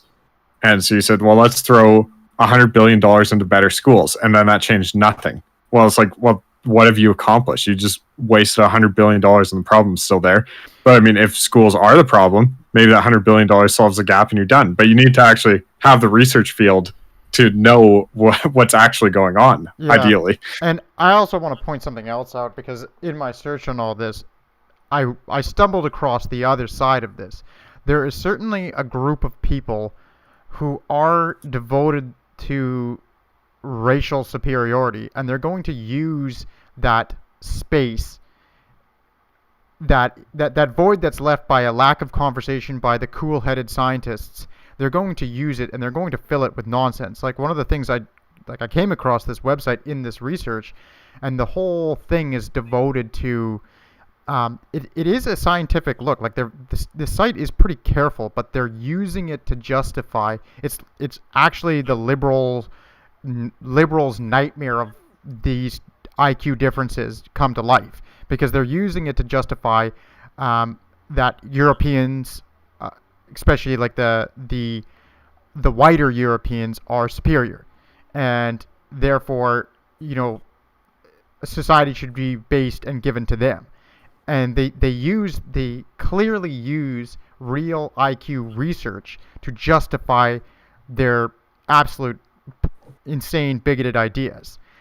And the problem is, unless you have some pretty sensible people who are willing to step up to the plate and say, nope, we've done this really carefully, you guys are misusing this shit, you're a bunch of assholes, you're not, like, that's inappropriate, you're just going to have more of this garbage. And I do think that stuff is, I don't think it's the grand threat to society that some people think it is, but it definitely is not helpful. And I do think it could get worse if that's just allowed to sit around and just, go unchallenged, because everybody is absolutely terrified out of their skulls to even look at this, while the other group pushes it, right? Like, while the other, it's most like the woke left pushes this identity politics, well, you're going to get that on the other side. And if you don't have the sensible middle saying, nope, both of you guys are, wrong, we're doing the research and you're both coming up with like your own arguments that they don't track with reality, I think you'll get some pretty bad outcomes on both sides. So, well, and just think about it as like the perception of how that narrative goes. You have say, whatever you call it, the woke group that says, this is all environmental, these are the policy prescriptions, blah, blah, blah. And then someone who's maybe skeptical, plenty of people are skeptical, that's fair enough, says, oh, based on what? Like, you say it's all environmental, what is that based on? And then you say, well, we're not allowed to talk about that. We're not allowed to study that. It's based on science that doesn't exist because it's taboo and we're not allowed to. Well, every single conspiracy alarm bell starts ringing for that person. And then there's these extremist groups that are, definitely bigoted. There's plenty of those groups on the internet that exist that are the, bigoted, horrible groups that are more than willing to fill the space and say, see, you're not allowed to talk about it, but we will. And here's the download on the first search term. So I typed in cultural bias IQ test into DuckDuckGo. The first website is an full-blown alt-right website that is masquerading very carefully under, the guise of science. But then they're careful. They know what they're talking about, but then they twist it very. They're quite ingenious, really, and like I can see, when you see the liberal types absolutely freaking out about this stuff. Well, it's true. Like, that's the first result that shows up, and it is a self-avowed pair of alt-righters, like, happily saying, like, we're, for, they call it first worldism, where it's like, only Europeans of certain descent are capable of, like, first world values, and everybody else isn't. And it's ludicrous shit, but that's who's filling the space right now. So if you don't have somebody step in that's not, like, actually toxic garbage, well, then you get toxic garbage. Well, and I think for just like a general overview of the kind of the problem for anything genetics and any group differences where genetics get concerned is, I think most reasonable people are willing to admit that there are group differences, physical ones, such as like the obvious ones, skin color, that kind of thing, that are based on genetics. It's not like your skin color's, environmental. Obviously, there's, environment can change it to a degree, but a huge component of your skin color is environmentally or genetically determined. So most normal people are willing to admit that there's plenty of differences that are genetically determined between groups. You can argue over the importance of them. That's fair enough, whatever. But I think if you're a reasonable person, you have to realize like the likelihood that there are no single differences above the neck between groups that are measurable is genetic based. That are genetic based is a fantasy, right? If we could list 100 or 200 or 300 different behavioral or psychological traits, and all the different groups that exist on Earth, it would be a impossibility that the probability worked out that all the groups have exactly the same mean and standard deviation on all those traits. It's ludicrous to think that we will find that. And so people have to get comfortable with there being group differences for both physical and psychological traits that have meaningful impacts for people. Like for the physical ones, you could say, well, it's just skin color, who gives a shit or whatever, right? What we've seen in, say, the pandemic, skin color matters for your ability to synthesize vitamin D, and vitamin D is proving to be an essential part of the immune system. And therefore, especially for people in northern latitudes that never get enough sun as is, regardless of color of skin, there might be some special implications for different groups about how much vitamin D they should be taking, whether or not they should be taking some sort of sun substitute for synthesizing vitamin D, whatever that may be the case. But it has meaningful health outcome impacts. And again, the likelihood that there isn't any analogous situation for psychological traits is zero. it's not possible. It's statistically impossible for that to be the case. Like, it's just, yeah, there's no way to sugarcoat it. If you think that we're all gonna magically be exactly the same in all of these realms, you're living in delusion. And that's not to say, this is the thing that really people need to understand is, you can have these differences, but the value of a human being is the same equally across every single human being. That's that is the fundamental basis of our legal system, of the great religions for morality. That's the way a functional society treats people. Now, that doesn't mean that we're all equal in ability, but it means we're all equal in worth in that sense. And people, I think, for some reason that I can't comprehend, they keep confusing the two. And they think that, like, well, if you're not producing as much or you're not capable as much, you're therefore actually worth less as a person. You have less of the, like, call it divine spark or whatever else you want to call it, whatever suits your fancy. You have less of that because you're not as smart. Like, that's just insane. And people just really need to get that through their head, where it's like, okay, stop basing all of your value in other human beings on, like, a couple of traits. Like, you don't do that for their physical traits. Well, a little bit, some people might, but what, you mean people don't place all their value on height? I've been led to believe otherwise. Get off of 4chan. Well, get off of 9. I think people do. I think people can't help but notice that your abilities and skills and traits and etc. do play a part in how you are treated in society. Yes. That's undeniable. And so some of their concerns are warranted, I would say, in that respect.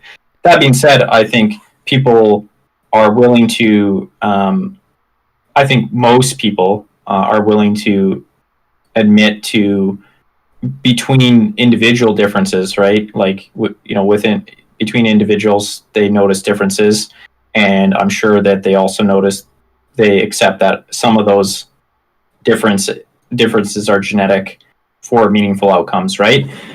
I think when you bring it to a group level analysis, their tribalism kicks in, and then it becomes kind of like an us versus them, almost in their way, like, it gets their threat levels way up because it becomes much more impactful at the group level, where, then, are you going to treat different groups differently at a policy level, etc. So I do think there is a reasonable concern that people have, and a reasonable kind of inbuilt defense mechanism in people's mind. But that being said, I don't think the answer is to continually go back to those defense mechanisms. The answer is to disarm them and understand that regardless of whether or not we find these differences between groups, that should not change any sort of legal treatment or legal classification or any sort of institutional based discrimination against those groups just because of a scientific finding. Yeah.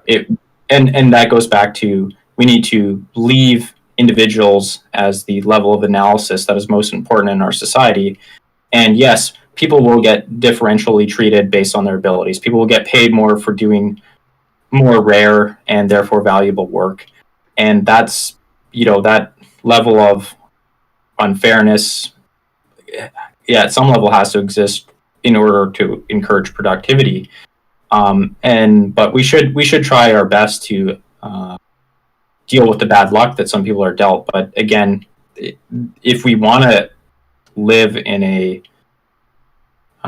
diverse society, that is going to require people to be less defensive and less tribal and less concerned about group differences, and more able just to admit to them and move on, right? Like, it's, yes, that's a fact, but that doesn't have any important implication for how I'm going to treat individuals. And it's not any implication on how you are going to manifest yourself in this world, right? Like, you are not if you are white, it doesn't, like, you are not therefore stamped and you have to do all these exact things and be this exact way. Like, you have choices.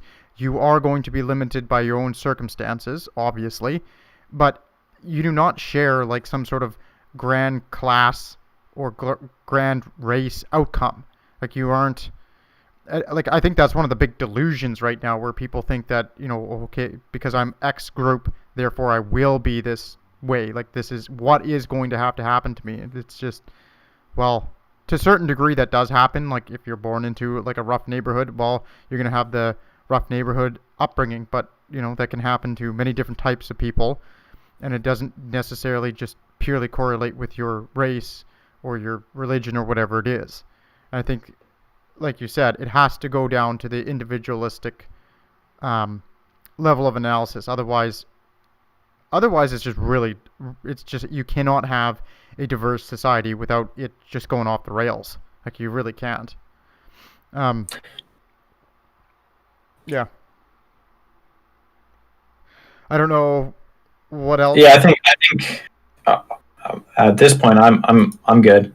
Otherwise, we're going to get into a whole exposition on Society. Yeah, all exactly. of society. But I think in terms of intelligence, yeah, that about does it. Yeah, I think the one couple of things that we didn't cover, like the bias in the testing, I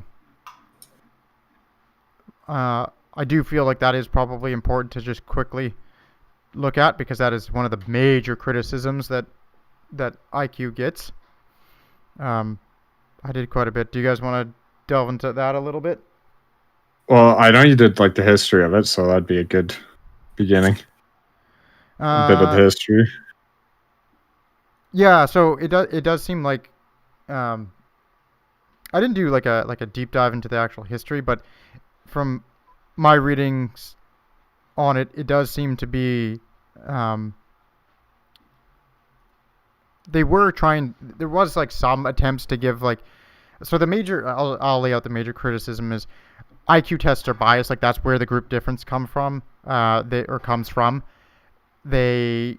researchers are just giving these tests to people who are clearly not a part of the culture, and therefore or aren't of the exact same culture, so therefore the tests are just invalid. Like, they don't work at all.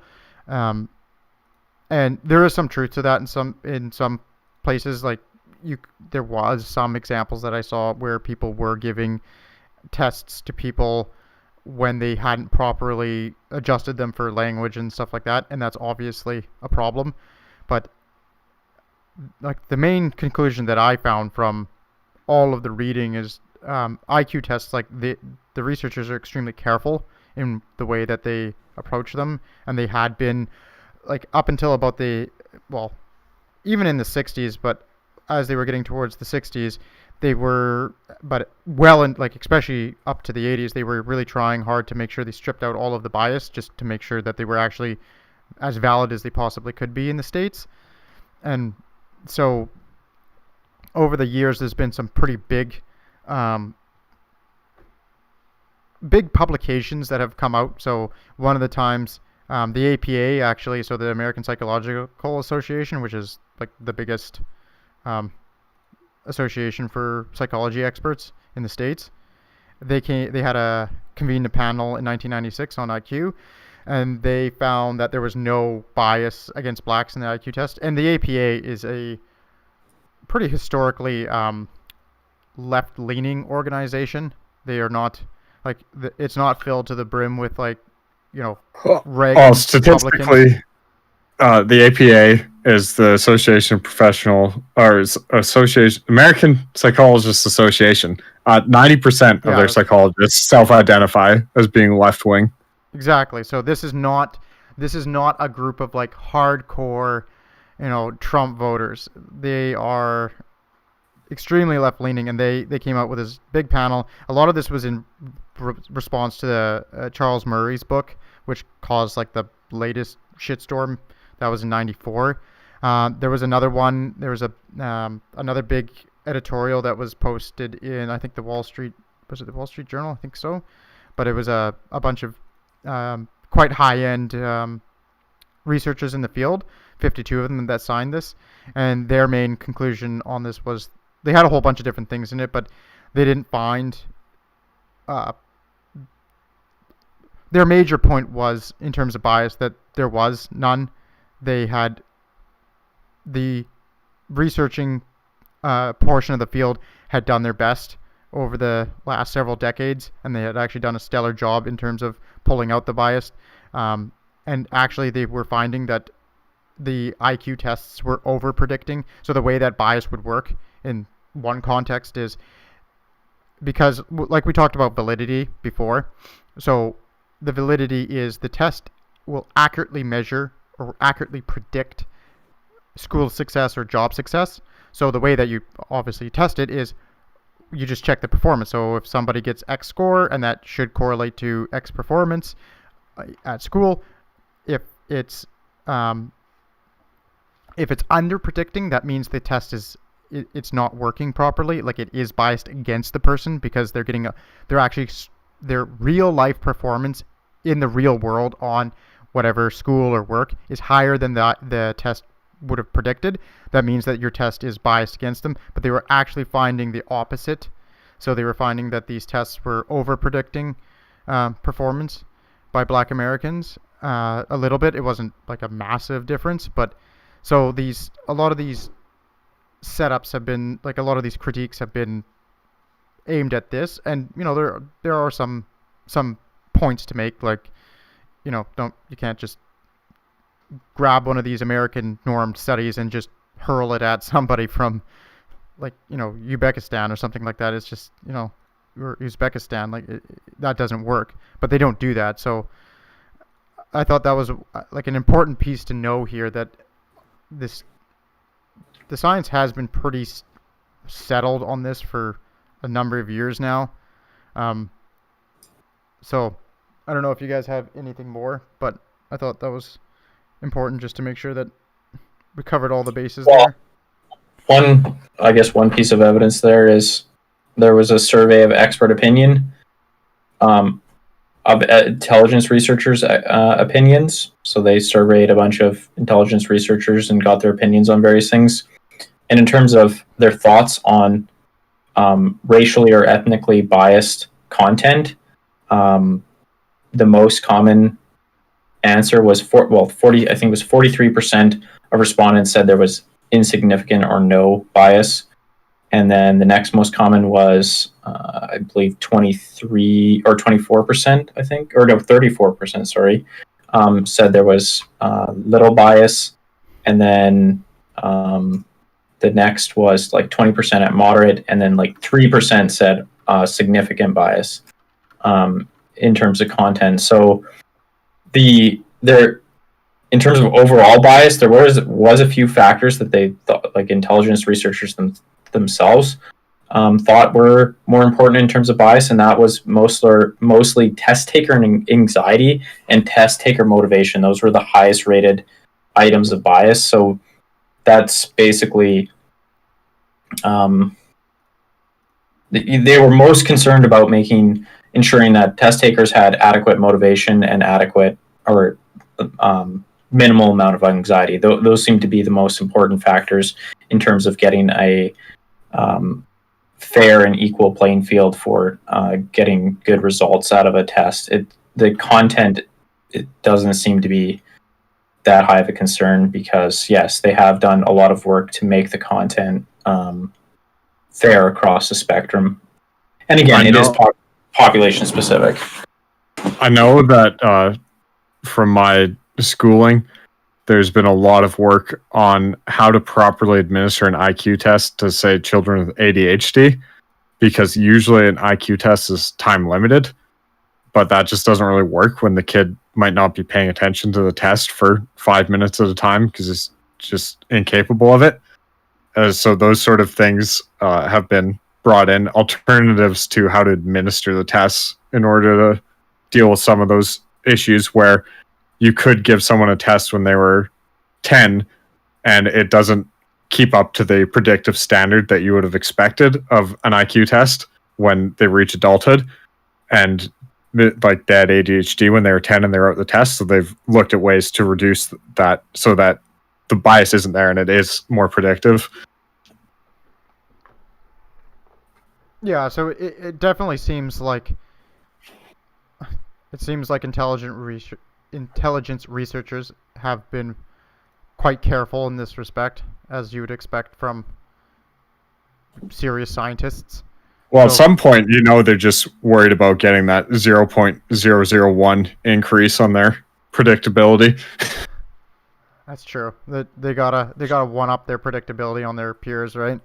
It's all about like, oh, what did you get? Oh, I got that extra 0.001. Oh, well, back to lab. My research methodology is vastly superior. Yeah, a lot of people don't understand that academia is actually a massive dick waving contest. It truly is. There's so much of it.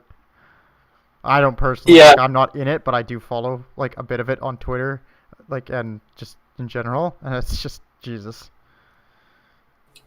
It's quite. I would say the accusations, the critic accusations that you can throw out intelligence testing itself, or especially throw out differences between groups based on test bias, is actually not a viable criticism at this point based on the data. There's been a couple people, like massive names in the field, they're like, they had not seen one credible study that came up with bias that was like even remotely like something worth considering. Like none of it.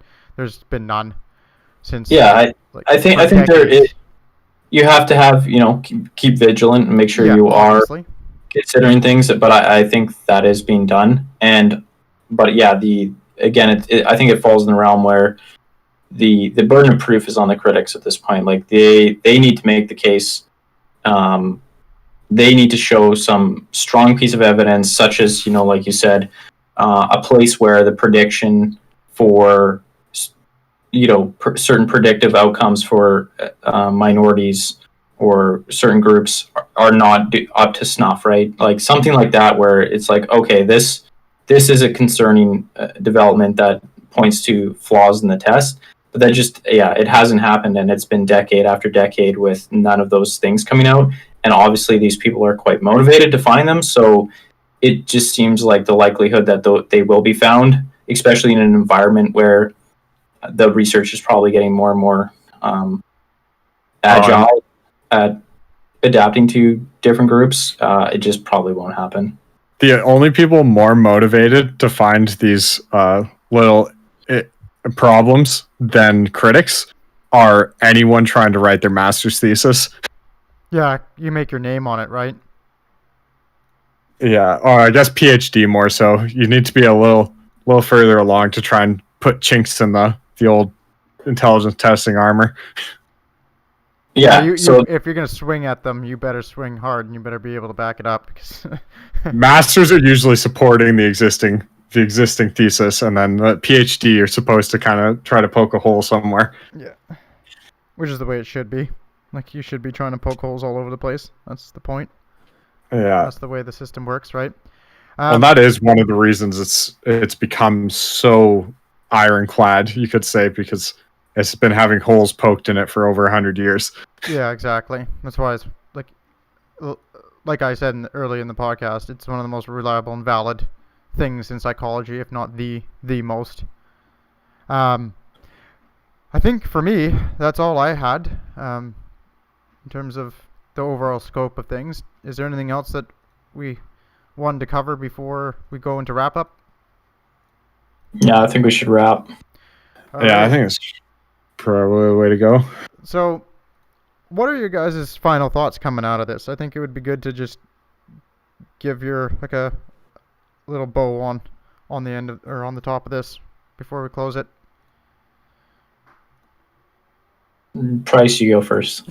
Put you guys on the spot. So I would say the thing I found most interesting is the currently developing nature of the Woodley effect, because that was something I hadn't heard of before, and even though I would say it's still pretty questionable, it is a very solid thesis. It has a lot of explanatory power for human history. So I think that is very interesting. Other than that, like a lot of the stuff, I don't think there's anything too crazy we went into. Well, I think for some people, they might find it crazy. Like my thoughts on it were, I had seen a lot of this stuff before, obviously doing a psychology degree, but I think the disconnect between like the general public and the research, I think this is one of those fields where I don't think this is actually a uncommon thing in science at this point, where the general public has a completely different view of a field, and the research behind the scenes is completely different. And even the researchers, when they interact with the public, do it in a way that is less than honest. And I mean, going back to the expert opinion or the expert survey, experts rated basically all media coverage of intelligence research as poor. They gave it, 3 to 4 on a 9-point scale, and like television was like 2 to 3 as a rating for covering intelligence. 59% of researchers said that they were hesitant to express their opinion through media.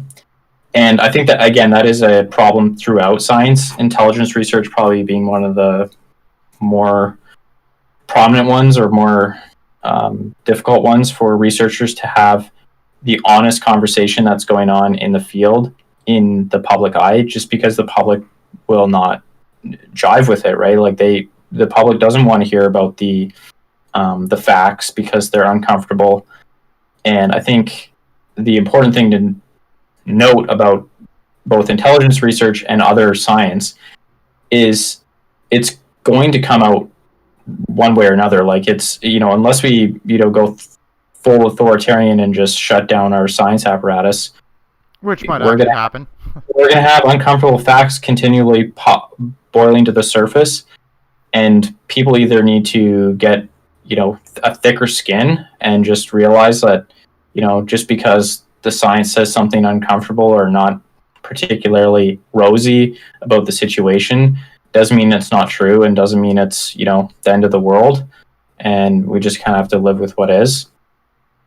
And, at the same time, we shouldn't be, kind of going off in tangents on policy recommendations that are not connected to the science, right? Like in something like in this realm, I think intelligence research is one of the highlights of that, where the intelligence research doesn't support a lot of the notions that play well with politicians, and politicians sell to the public, that we can, I think a big comment, the big one that comes to mind is basically, everyone's gonna just do well if we just put the money in education, spend the money on education. We just, we improve people's, environmental circumstances. We get them the education, we get them the proper environment, and everyone will just basically have the same outcome. And that's complete nonsense. It's not based on science. The science would not support that in any way, shape, or form. Yes, you might be able to help people with improving education. You might be able to help people with better home environments, but you are never going to equalize everything. You're never going to have a situation where, the whole population can be rocket scientists. Not going to happen. And we're selling a fantasy. And I think this comes back to something we said in the first episode, where I think that this is a fantasy that both sides of the political spectrum buy into, where the right wing fantasizes that, just work hard. Everything is manageable by just personal responsibility and hard work, and the left imagines that once the government turns the knobs the right way and redistributes the wealth the right way, everything's solvable for individuals in terms of equalized outcome. And both of those narratives, I think, intelligence research proves that they're both fantasies, and neither of them are in any way, shape, or form possible. Yeah, that is the conclusion that I came to as well, where it's the science is extraordinarily concrete in many areas because it's been around for a long time. Like Price said, people have been poking holes in it like crazy for 100 years, and I think the public really they don't understand like the level of disconnect is huge, and it's also not like it's not I called it the IQ debate for the podcast, but put that in quotes because it really isn't a debate. Like a lot of this stuff it's not a debate. It's been done. Well, now, the new stuff debate, but it's not that there's two sides to the debate. It's much more nuanced. It's not like and there's, does like, it exist or not. over all sorts of stuff. But like the broad-based conclusions that we covered in this, they're not debated. They're not up for debate. They've been settled for decades, a lot of them. And I think the general public's view of that is like, well, they're still hotly contested. It's like, no, not at all. And like Hubbard said, you're just going to have to be able to handle that. If you can't, well, then it just means that, like there's nothing else you can do at that stage other than shut it all down, right? Like just stop producing this knowledge. And if you do that, well, there's a whole bunch of really important things, really important problems that are linked to this research that have to be dealt with, because it's the cutting edge of this especially is going to start churning out some really uncomfortable truths because it's all gene based, and that's all based on and they're already seeing the impacts like of different groups because of this. Like it's all gene based stuff, and that's like once that shit hits the mainstream, it's gonna go crazy. I think it's slowly starting to bleed out because you see like a little bit of it here or there, and the research is in its infancy. So I think people need to come to grips with it now because it's only going to get more uncomfortable the longer the genetics research goes, and that genetics research, you can't put that back in the bag. Like that's the skeleton key.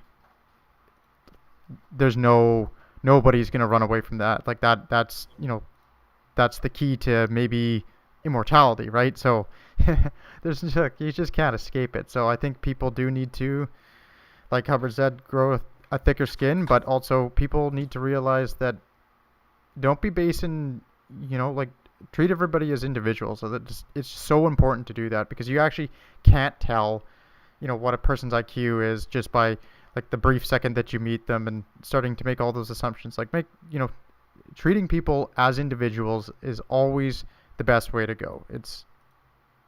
I think there's nothing more important than that in many respects. Now you're going to have to make some broad scale policy decisions based on like population numbers, that type of thing. That's fine, but like in your day-to-day life, people just need to just remember that it's far better to treat it that way than to go about the other, like to play the tribal game. If you're gonna make snap judgments on meeting people, there's much better tests than IQ tests, like pineapple on pizza. So exactly, that's way more valid. Revert to the good tried and trues like those instead of intelligence. It's like much better snap judgment questions. Yeah, like people just got like IQ is very important for outcomes, but it's not the sole determinant of everything. Like trying to boil down your entire existence into one number is extremely like just yes, it has massive implications, but it's not a good way to live your life. To just think, well, okay, my IQ is maybe around this, so I have to be exactly this way or something. It's like you don't want to worry about stuff like that. And the more that people understand that, it's just you'll lead a lot better of a life, I think. So, well, but think about it. Maybe your IQ is such that you can't help but worry about your IQ. But since IQ is so predictive, that's already priced into your IQ. So that you're worrying about your IQ is going to lead you to the life outcome that your IQ determined for you. Sounds well, so then pretty it's completely sealed. So there you go. It solves the problem. I don't see what's wrong. All right, that's it for me and my ramblings. So unless you guys got anything else, I think we'll call this a wrap. Yeah, sounds good. All right, peace. Peace.